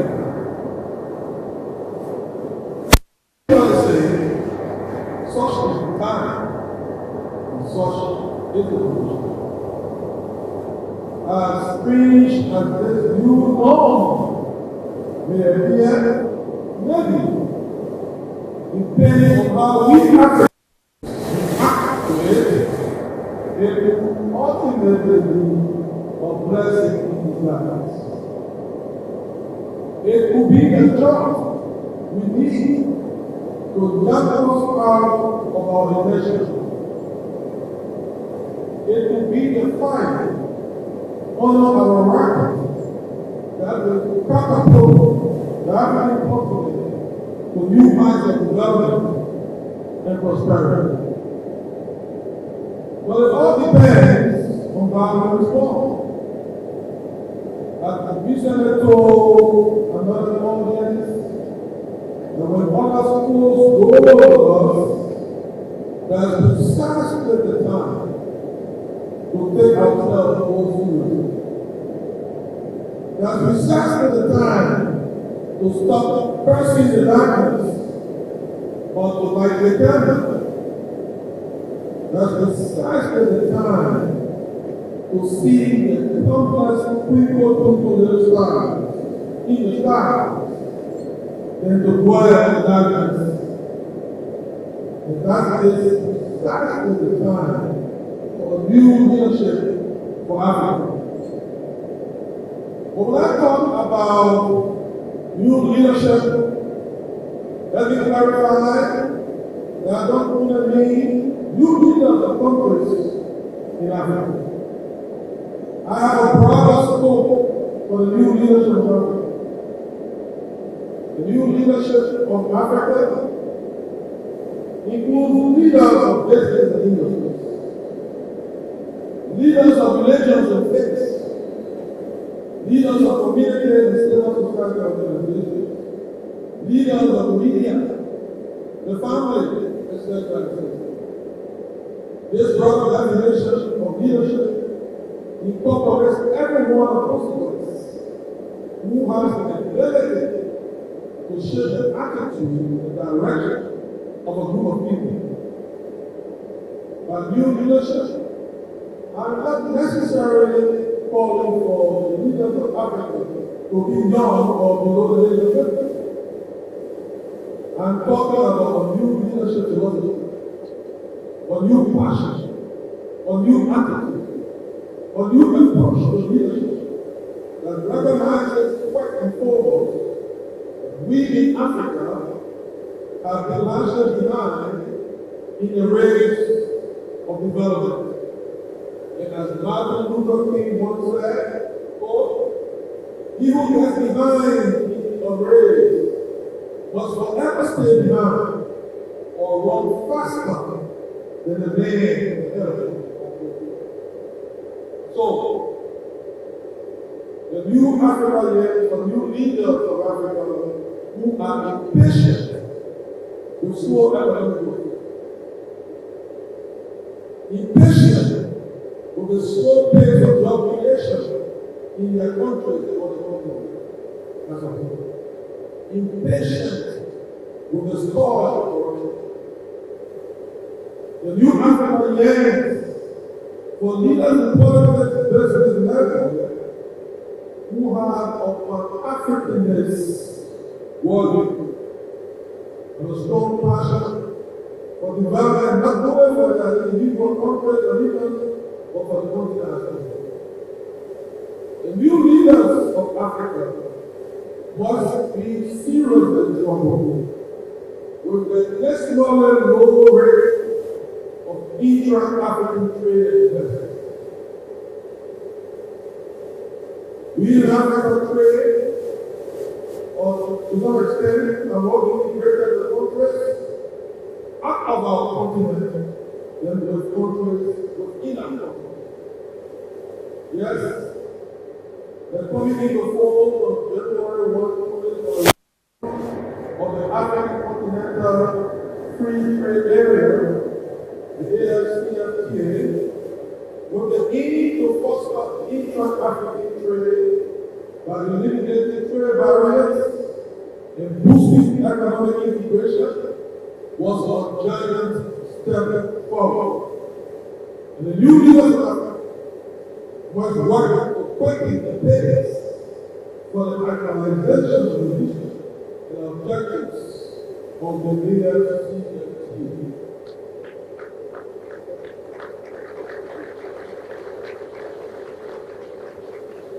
Last week, I joined the President, His Excellency Joseph John Walker, at the launch in Nigeria of the Pan-African Payments Settlement System Pact that now makes it possible for traders across the continent to purchase goods and services using their local currencies and not purchasing the US dollars and the British pound or other currencies that we don't use money for.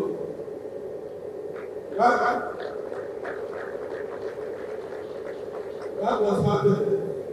That is part of the new leadership of Africa that we talked about.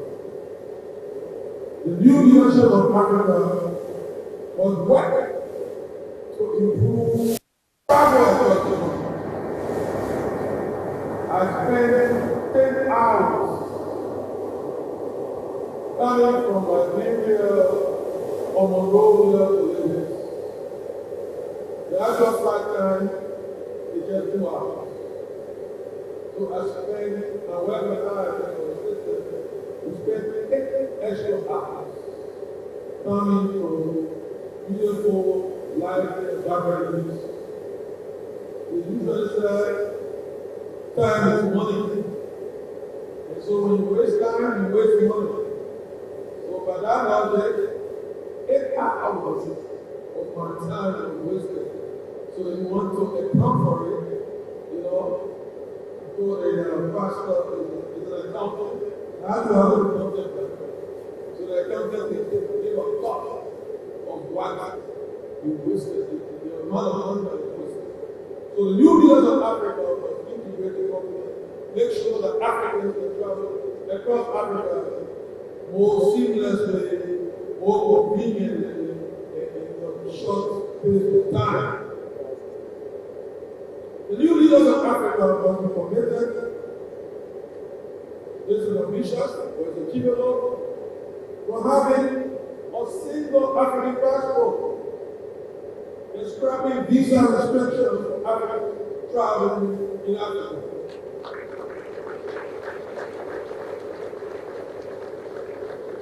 The new leaders of Africa must also work and be committed to having a single African currency.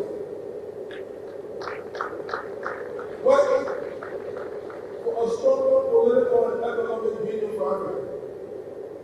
Some that company says it is far-fetched. It is not possible. But the question is, or the answer is, Europe has achieved. If Europeans can move seamlessly across Europe, why we Africans cannot move seamlessly across Africa? Some will say we are too divided. We are too different. But Europe, 2 years ago, some of the countries that are not united were fighting wars. The Germans on one side and the British on the other.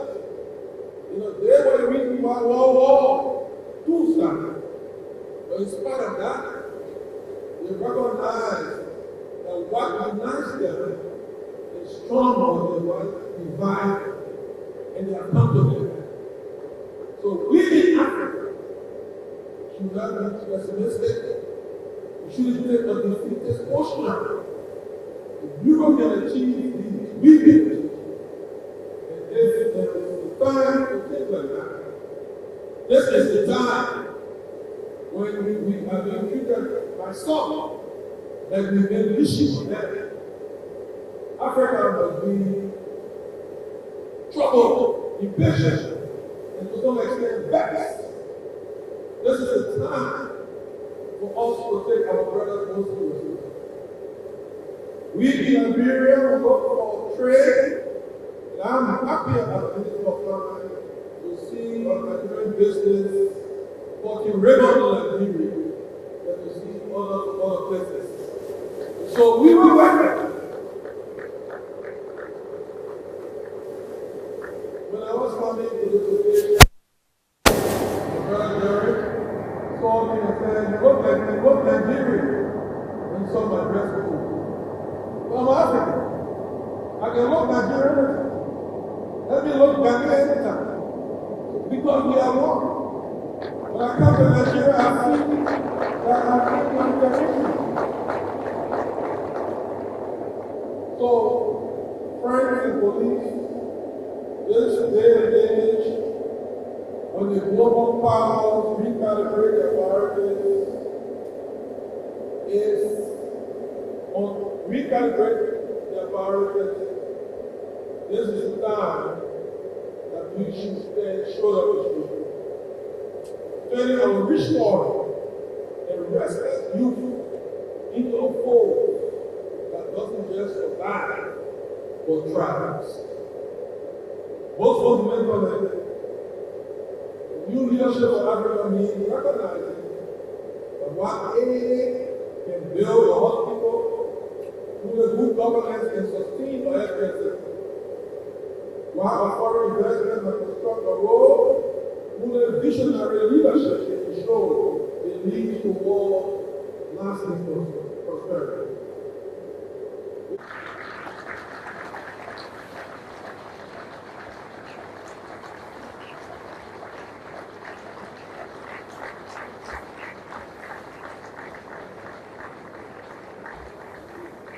Please keep clapping, keep clapping.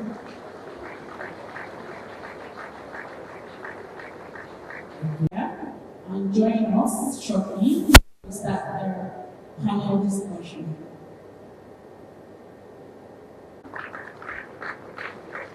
Chief Owen Obaseki, Dr. Ifeanyiwa Nwakwezi, Executive Chairman, and Mr. Shani Peters. Thank you very much, sirs and ask for joining us, and as we get more, Mr. Jude Chiameka, Chief Executive Officer.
Natural resources that we have in abundance to begin to convert our potential to the true greatness that we have in us.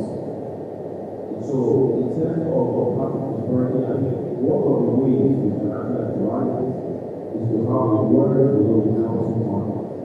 The word below capital money will allow our SMEs for the pay of our government to be able to raise capital seamlessly, utilizing technology, and at the same time, we will provide opportunity for the many investors that we have to be able to benefit from these SMEs as they scale their businesses.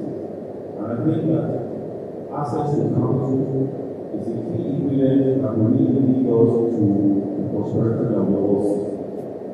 That said, I believe that the current government is making the right reforms. We just need to pay more attention to what is being done and also provide, give them the benefit of doubt in terms of all the various reforms that we are seeing.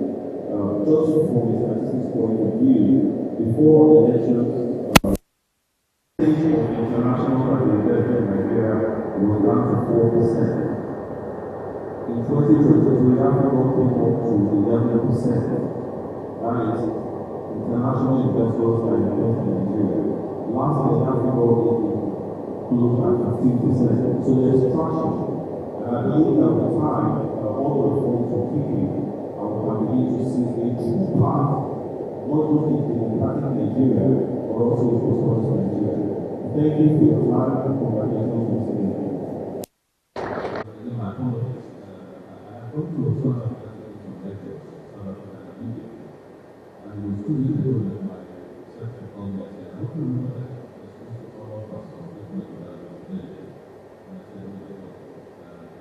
Also, the first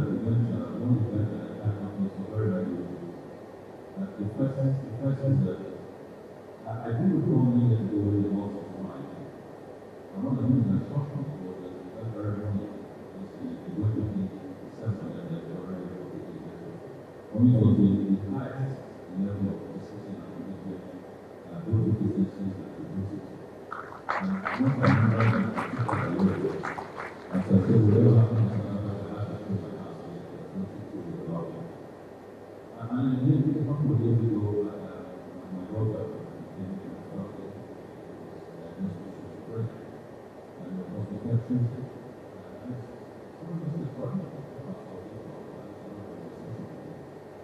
and I did,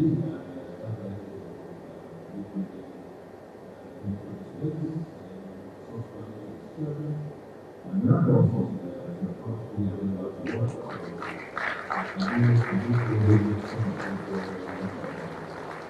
it's a very uncharacteristic reverend pastor of owning good business and the pastoral of interest and control. Because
your heart, in your focus, because if you will not activate, if you will not benefit, assist it, nothing is. And this is not the way no, it is us. Leadership is being from the home, and it is from the children. It's supposed to be the pastors and ministers and leaders. What you expect from the children, what they don't expect from people. That's leadership all about. And people always want to say that I understand I have lived there. The wrong person I don't think you pronounce people as family members. Something like the minister for 4 years doesn't make them as family unless they do something. Something like the fantastic pastor doesn't make them exceptional pastor unless they force us to do it. Selecting someone like the most features person or the first features person or the most features person doesn't make the person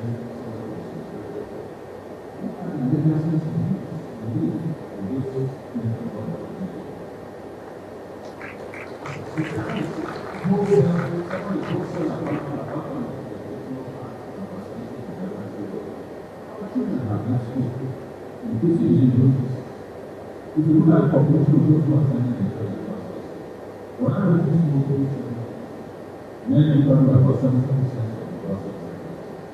Today, men are about 20%. Women are the national president of Nigeria. There is no such person in education. Our men have been able to do that. Unless you make community people, nothing really matters. And that is very strategic and very responsible. That's what we do with the there is the first and foremost lifestyle, the power of social media.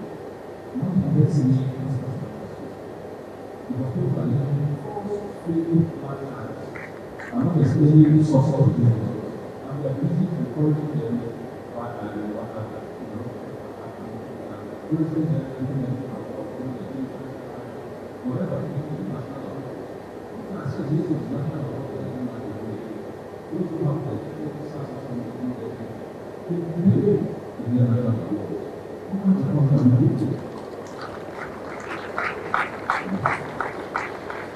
so these are what to stop. Almost a group of societal references and thoughts. Somebody is confronted or is being used as and the next thing is for life continues. So they are very important signs. And of course, the control of shooting the right out, let me survive for today and not for tomorrow. Because somehow I was saying, what was that? So these are one side of a very important society. Society is talking about very high. Before there was no solution, it was first actually to one side around the people that this allows share our life and work with the society. These signs of what are not circumstances, they are present realities. One because that is not everything today. Every aspect of our society, taking example of politics, differences, cases of racism, and excellence is no longer accepted. Instead of the real government of the state that's coming to the state, that is very dangerous. Absolutely dangerous. It is why the way the criminal activity has sought completely different from direction. There is no sense of lawlessness. If man is rational, despite the growing number of religious institutions that are forced, it is the rapid shift from institutional career to distance educators. Young people are increasingly rejecting structured careers. Not to work for a bank or a non-profit. We are seeking financial gain rather than long-term issues and life growth. While entrepreneurship is absolutely right, access to structured leadership, access to discipline, and improves the existing stability. Technological stagnation will grow the world is advancing rapidly in artificial intelligence. Why is it? If the becomes If you do not embrace innovation and give young people an opportunity to lead and grow, and this is the online left behind. That's great. Finally, science of software development.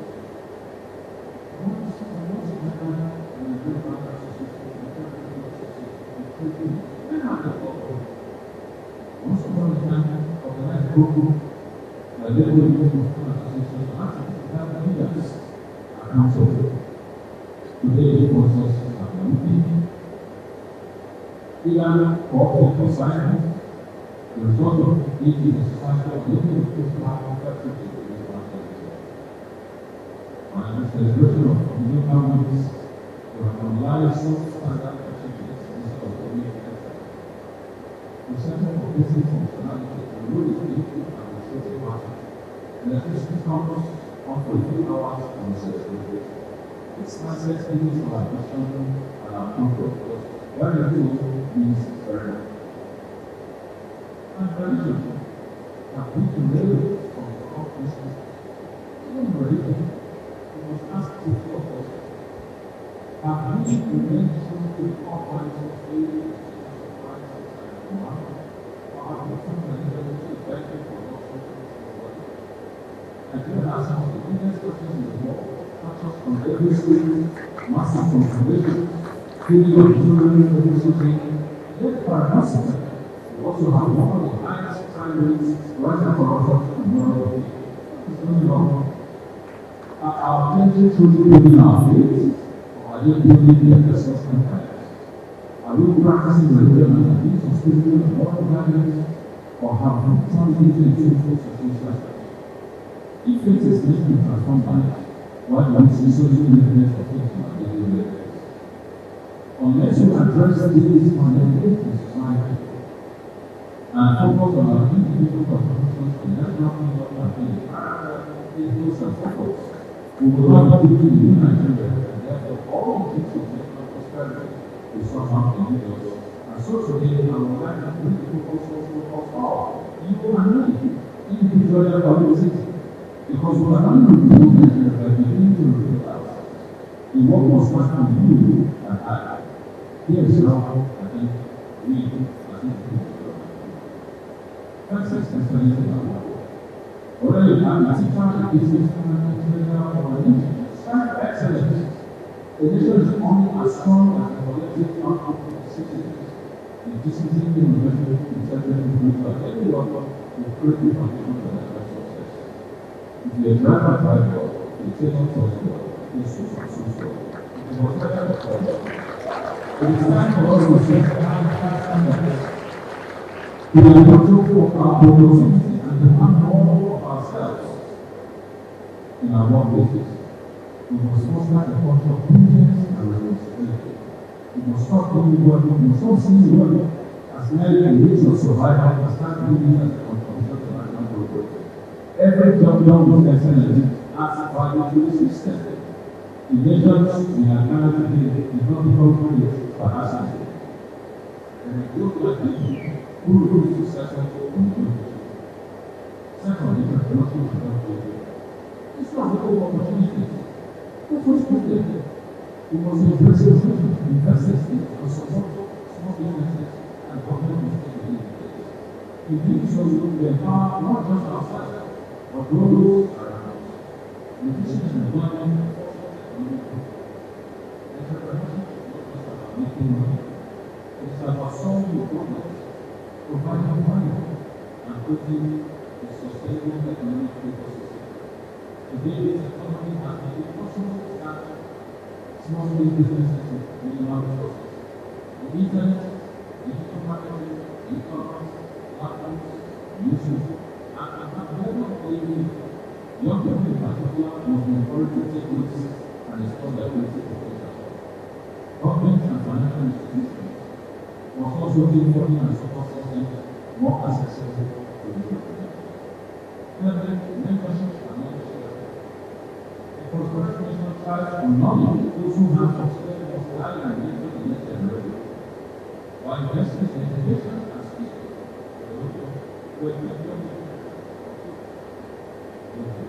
our education system was not only focused on professional learning, but also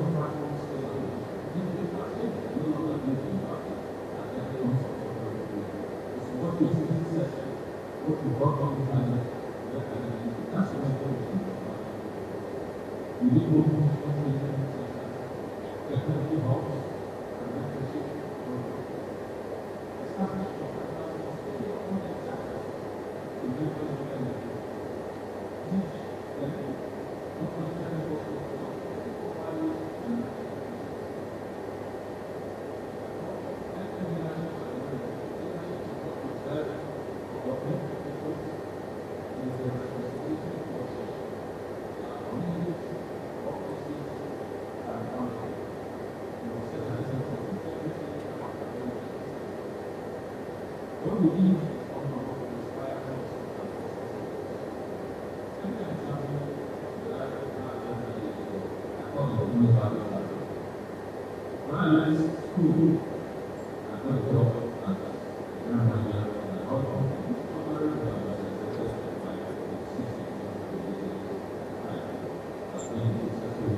technology helps and mentorship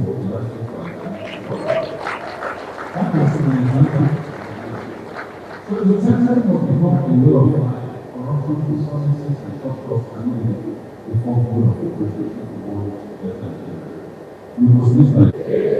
this day, now, I commit to make a change. I commit to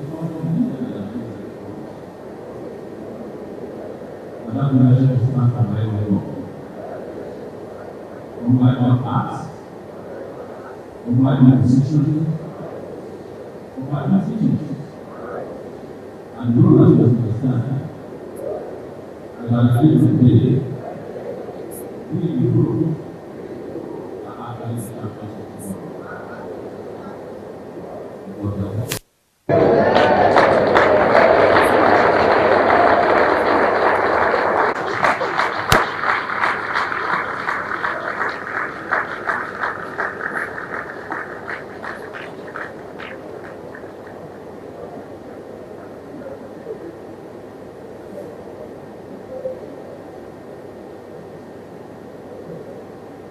tomorrow.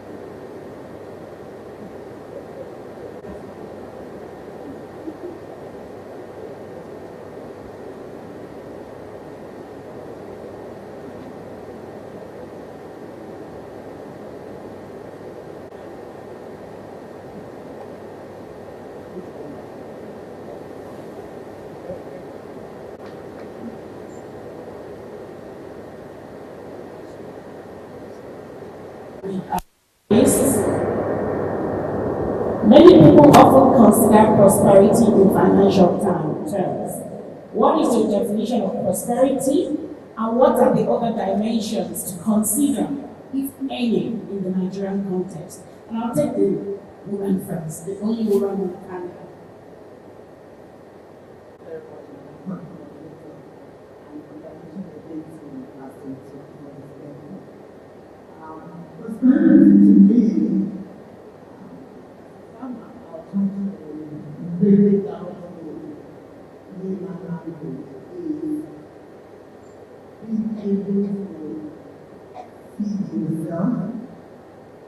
send their children to school and leave a good quality. That's what I see as prosperity, and that's what my fathers will see as prosperity. As long as they are able to feed with good quality food, send their children to good schools, and live a good quality life, have a shed or a house or a roof on their head, that's prosperity. But then, going further, prosperity for me as a person is beyond that. Prosperity for me is being able to go beyond just feeding and living for yourself, to living and impacting the life of people that are around you. So at that point, people are able to wake up every morning and they are able to feed their family because you created a business or you created an opportunity that can make them live a good quality life. So it depends on who is defining prosperity. So whoever is defining prosperity will have a different perspective to it. But I think today we should be looking at living just beyond feeding our family, or how much impact we are able to create for our world. Thank you very much.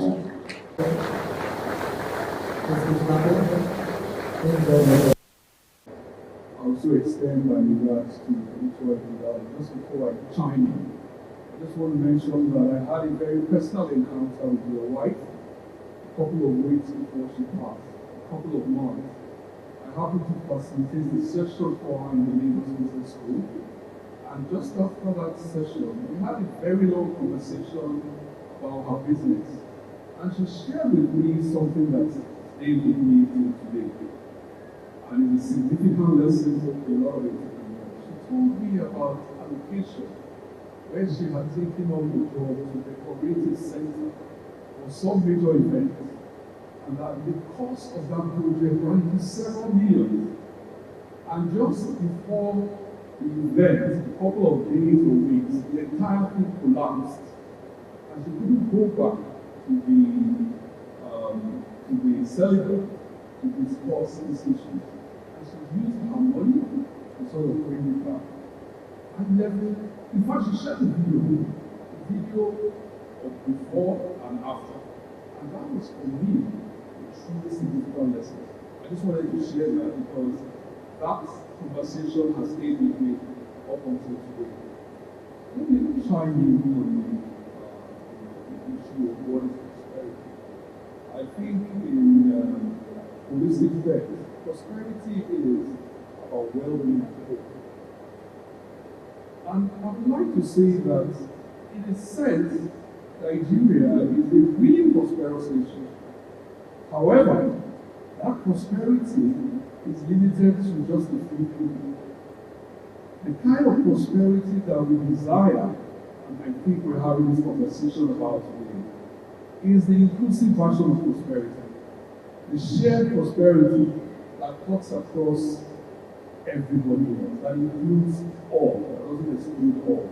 And I think a lot of the conversations and a lot of the discussions that we have had today is speaking to the potential and what we need to do to achieve this shared prosperity. Thank you very much.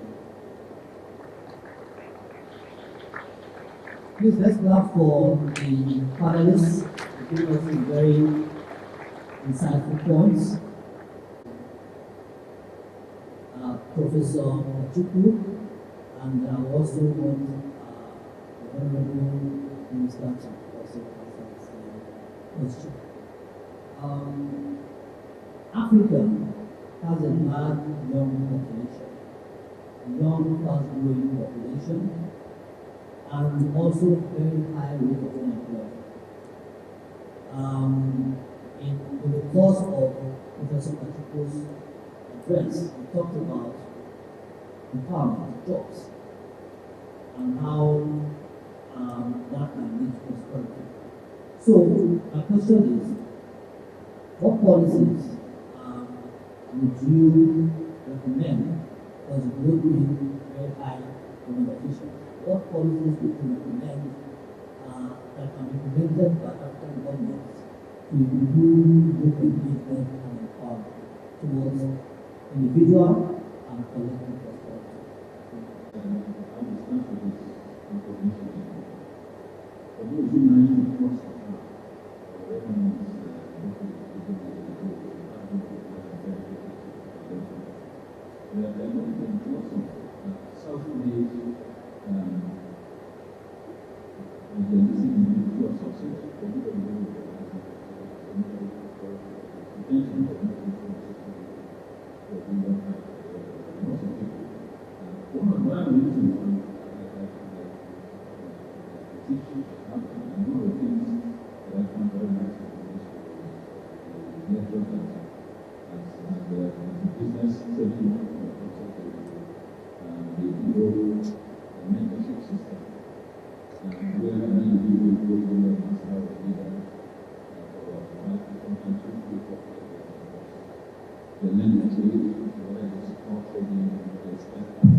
Money to enable people to grow. But fundamentally and more important, we need to begin to get to even recognize families who spend time in creating family businesses. If you look at some of the multimillionaires you find, Dangote is a family business. It's grown it much larger than it met it. But it started from an entrepreneurial home that grows that. They look at quite a lot of the Dr. and the rest of them. We need to begin to recognize the leachables, all of them. We need to begin to see how we can encourage those individuals to grow. I'm aware, for example, historically, that after the Civil War, the late Kenny Chukwu had only about one vehicle left out of over 300 or 400 vehicles he had. He got a soft loan from Leventis at the time that was a major distributor of Mercedes. And within 2 or 3 or 4 years, he had rebuilt his entire dynasty. There are people who are gifted in this thing, but all of us are good businessmen.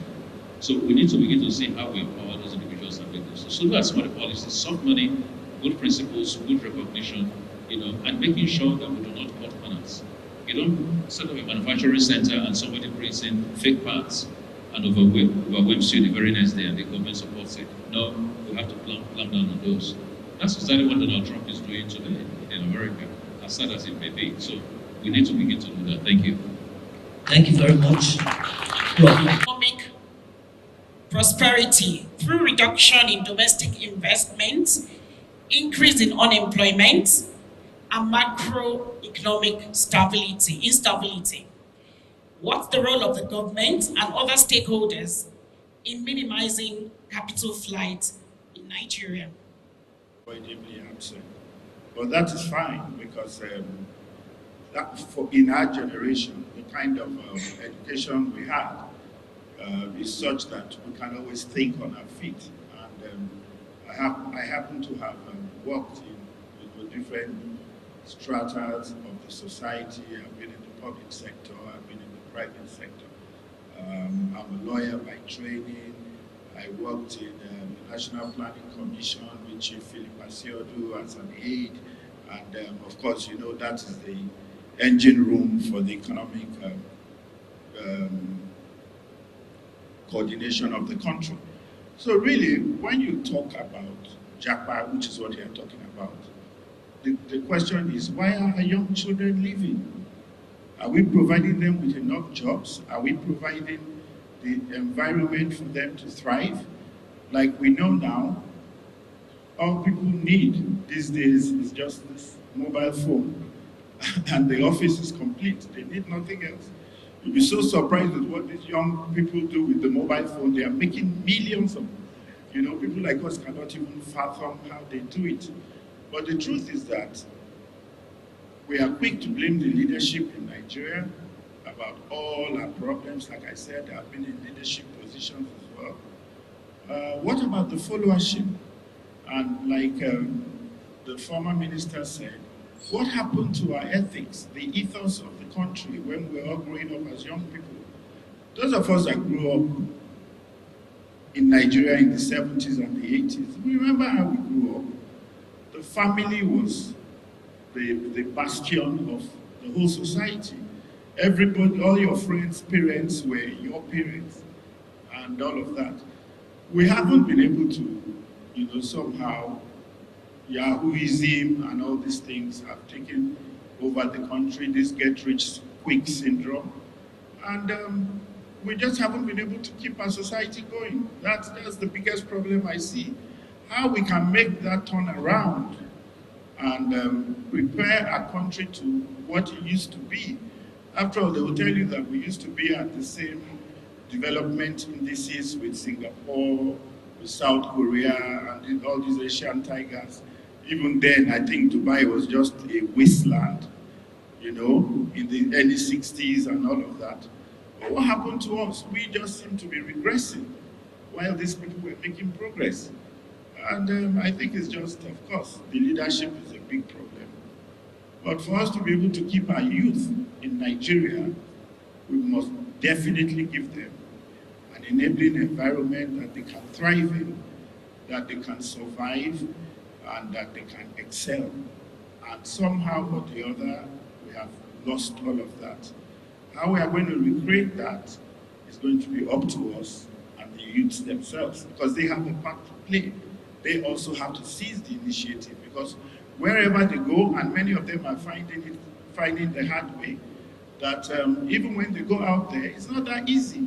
You are somebody in Nigeria, you are somebody's child, you are being recognized, you go on the table with very important people, and you get to all these places, you're an accountant, you're a lawyer, and all of that. But you have to start doing menial jobs to start with. And many of them fall into depression and start having all these health hazards and all of that. Many of them are also jackpadine, as they say, because they now realize that there's nowhere like home. So we just have to get our country back working again. Thank you. To be achieved in Nigeria. Thank you. Thank you very much, and I'm so happy to share this. It will be 20 years this year. That will be 20 years that I had the idea of creating an inclusive business that was going to bless the life of rural farmers. That idea came when I was still working in the company then, Eka Agro. And that very fateful day, an old man of about 62 was standing by the weighbridge and he was about to cry. So I went to meet him because I was a COO. Baba, what's wrong? And he said, oh, that the weighbridge officer just rejected his truck of cassava. And I asked why. He said he's been on the road for 5 days and the cassava actually got rotten. And of course, the company didn't starch inside the cassava, no shaft. So the lady who rejected it was doing her job. But then he told me the name of the microfinance where he borrowed the money. So I knew his life was finished. He will never be able to pay that money. I was so sad. I took him to my MD. We made an issue, a case for him. And then we gave him the money for that truck and asked him to continue to supply. We're taking the money gradually. But I went home sad. I felt, why are we here anyway? Why is this factory here? This factory has no business being here. Why could wanted to be near this old man. And a week after, then it was so easy to incorporate the company. I was able to incorporate Salt in November 22nd, 2005. 5 years, I was still in Ekagro. I kept dreaming. I had this paper by my bedside every morning. I just write what I want to do. 5 years after, in 2011, I left. And I went, but within that period, I went to meet that man. And I said, can you give me land? I want to build a factory beside you. And he was like, you in short skirt? All the people in Agbada had come to take land here, and they never do anything. I said, no, I can see something. We need to change the narrative. Story cut short, in 2012, I went there. I got the land in 2007. I started farming yam. I'll go to work. Saturday, I'll come to the farm. I'll farm yam. I'll farm cassava, farm wheat. Just shortly between the farm, weekends, and work during the week. But when I eventually retired, 10 years in the garden, I came to the farm. I actually went to live there. And I started with 17 farmers, 14 old men, and 3 old women were my first farm. Today we are 10,000 farmers and we are still counting. And not only that, we built the plant, we built the first factory in 2013.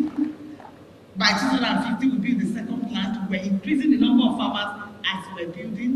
By 2018, we had the flour plant, and of course, 2022, we commissioned the very first cassava-based sorbitol plant in Africa, with the support of the farmers. Now, going back to the first question you asked me, prosperity. When I got to that village, there was no water, no light, no road even leading to his village. They come out during the rain, 3 months of the year, they can't come out because the river will overflow and they can't cross. Now, when the rain is going, that same river that overflew just last month dried up, and they have to dig to go and drink so that the women will fetch very early in the morning. Alas, before the women get there by 5, Fulani herdsmen have brought their cattle to drink the same water. So I knew the first thing I needed to do was to give these people water. Today we're giving out several industrial boreholes to the community. The community have power. We have roads leading to that community today. There's transformation. There's major movement of young people moving from Lagos and urban areas to come to farm in that village because Sotri is there to take their produce. Land that was almost worthless some 17 years ago, today is now pride that sometimes I think you can actually be looking at land around my factory now, almost competing with land around Moe. And that's transformation for me, and that's movement, that's wealth and prosperity for me. So for people that are jabbing, there's prosperity in Nigeria. Just think of something, start it. You don't have to have the money, think it first. As you are thinking it, there's a way money flows. When you think it draws the money to you. Somehow, I'm not saying it's going to be easy. Oh, we are not here to talk about how difficult it was. But was it done? Yes. And that means it can also be true for you. And it's not just providing a job or providing a business, but providing a meaningful livelihood. A livelihood where people can have a meaningful life. And you can be that source, that person who creates that business that people can come in to earn a meaningful livelihood.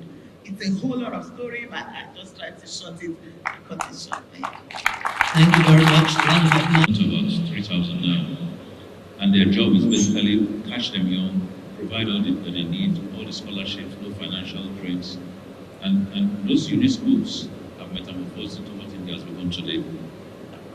I was in South Africa teaching, and one of my professors said to me, one of the things he admires, a black South African, one of the things he admires is that despite everything everybody says about Nigeria, Nigeria still remains a country of envy for them.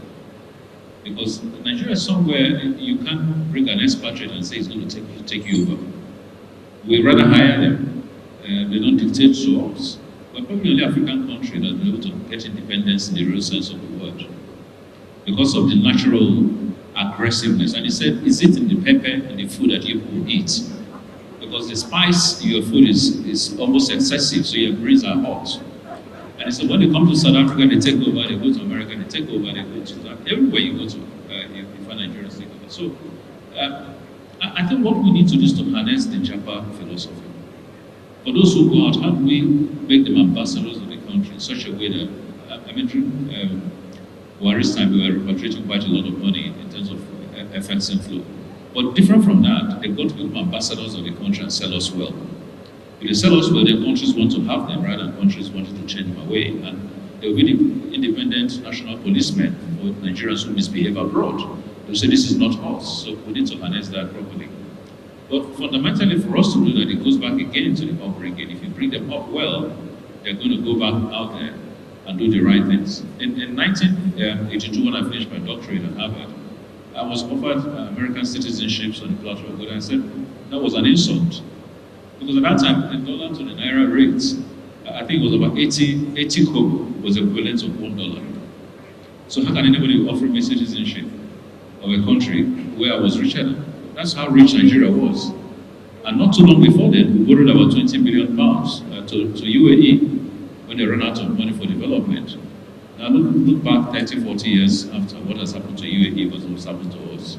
So I think we need to begin to build institutions and integrity concepts that make this country rich. 200 million people is a lot of markets. And incidentally, they're extremely intelligent people. It doesn't matter the tribe or people. So we need to begin to harness that. And then Japa philosophy will begin to make sense as a means of export. A round of applause for our panelists. So we are rounding up the panel gradually.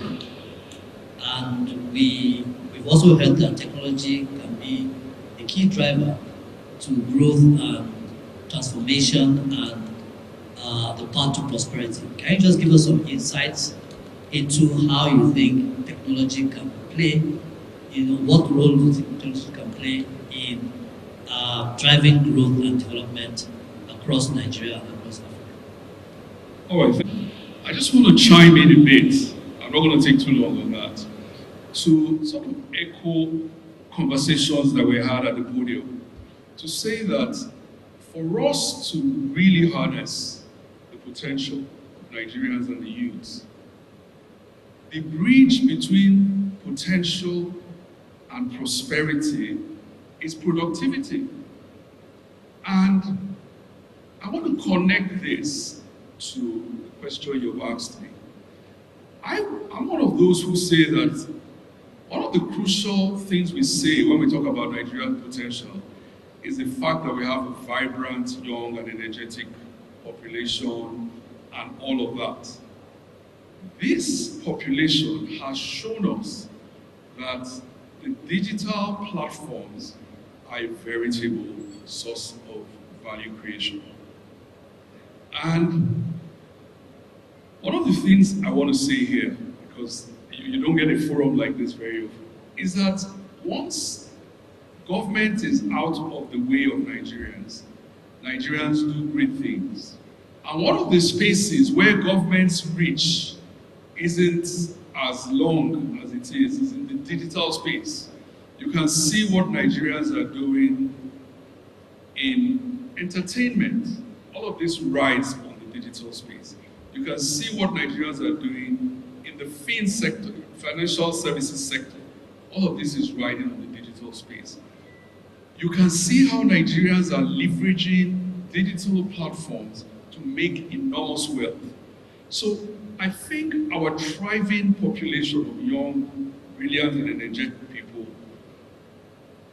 are doing exceedingly well once government creates the environment by sometimes stepping out of the way for them to do these things. What I would like to add also, given that this is my last opportunity to speak, is that government has a crucial role to play as a catalyst for driving productivity. And there's a significant number of things that need to be happening for Nigerians to be productive. Government has typically thrown money, because if you look at our SME sector, where you have 96% of businesses, they employ 80% of the workforce, yet they only provide 40% of our GDP. That gap needs to be bridged. And for this to happen, government has to play a crucial role as a catalyst. And one of the ways in which they can do this is not just throwing money at this problem, is to embrace a lot of the ideas that have been talked about here. And permit me to just touch on two. One of the things that can immediately give us quick wins is that if we look at factor endowments as a means of enabling regional growth in this country, Nigeria needs to map the regional endowments of each area and make interventions that will enable ecosystems to create around there. The one good example, the cassava queen, that's what she's called by the way, gave, is that she has intervened in a cluster of cassava farmers and is compounding value creation, as you can see that she's done. If the government can map the regional potential of different places in Nigeria, the leather in Kano that Gucci and LVMH come to take, build a tannery for them to truly process, come to Aba where they have proficiency in making shoes, provide a center with machines, come to the tomato belt in Nigeria and ensure that the interventions directly enable the compounding of these things, we will truly begin to reap the benefits of this potential that we discussed. The second thing I want to chime in on, permit me, is you spoke quite a bit about mentorship. And immediately it struck me that, we can leverage our traditional apprenticeship scheme because it's worked perfectly well.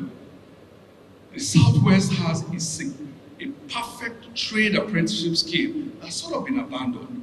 The Southeast has the traditional business apprenticeship scheme. We need to systemize and codify these things and make it part of a means of harnessing the true potential of this country. I don't know if I have just a few more seconds, 30 seconds. So, one of the things that I was reflecting on my right here is that one significant area that tends to be ignored and physical policies in this country is one area that has really challenged businesses, particularly the small-scale businesses. And these are supply chain and leakage challenges. Do you know that, and I just Googled it, that 50 to 75% of the cost of retail goods in this country is ascribable to supply chain challenges. As a matter of fact, the president of the WTO called it a 306% tariff. And a lot of the reason why we have this significant challenge in supply chain is not just due to logistical infrastructure, but also due to regulatory governance challenges. And I challenge the government today, if we remove the bottlenecks in our ports and on our roads, this inflation that we've been battling will significantly drop. Because a lot of these things that burden the final cost of goods are, in a sense, not just due to the movement of money, but regulatory governance issues that are creating significant challenges to linking markets in this country. And I'd like to stop. Thank you very much. Thank you very much. A round of applause. So let me just wrap up. I've been very impressed with this conversation and the brilliant ideas that have been generated. I leave from Nigeria very enriched, and I want to say that the big brother, Pastor Itwa, has given me an idea as to how to celebrate birthdays. And maybe my next birthday will be celebrated in another way. This kind of conversation, that zeroes in on a topic that helps to transform our countries and our continent. Very good. I was very impressed to listen to my sister talking about the challenge that she has solved to some extent by our intervention. the story about that cassava farmer, that old person, whose life was almost finished based on the fact that his product, had gotten rotten trying to get someone to buy. And she has intervened, she has added value, and she's called, you say what? The Queen of Cassava? Cassava Queen. What it brought to me is that particular old man you saw somewhere in Nigeria is also in Liberia. Is also in Sierra Leone. That old man, old woman is around. So part of my coming here is to encourage Greek brothers and sisters in Nigeria to look around. So don't be surprised that I'm going to have a conversation with you and see to what extent that old man in that village in Liberia can benefit from some of the ideas so that we look regional and we look continental in adding value. Coming to the question of digital economy and whatever, it's often said that if you don't innovate, you evaporate. The world is advancing, we're in the AI stage. Where are we as a continent? Where are we? If we do not run faster, as I said, we forever remain behind. So we need to catch up, because sooner than later, some of the things we use will get obsolete. We know we're behind, but we can catch up. So, as the big brother said, the concept of Japa, as you call it here, is good and is bad depending on how you use it. We need to encourage the good aspects and then discourage the aspects that do not add too much good name to the good country of Nigeria and our other countries in the continent. I want to say that we need to invest as a country, countries in Africa, in the digital economy. One of the things we are doing in Liberia personally, we are leveraging technology in revenue generation heavily. Our Liberia Revenue Authority, one of the drives is to increase revenue by more than 300%. And the strategy is technology. The leakages are being closed. We are finding out that we can generate almost tenfold more if we leverage technology. We are taking human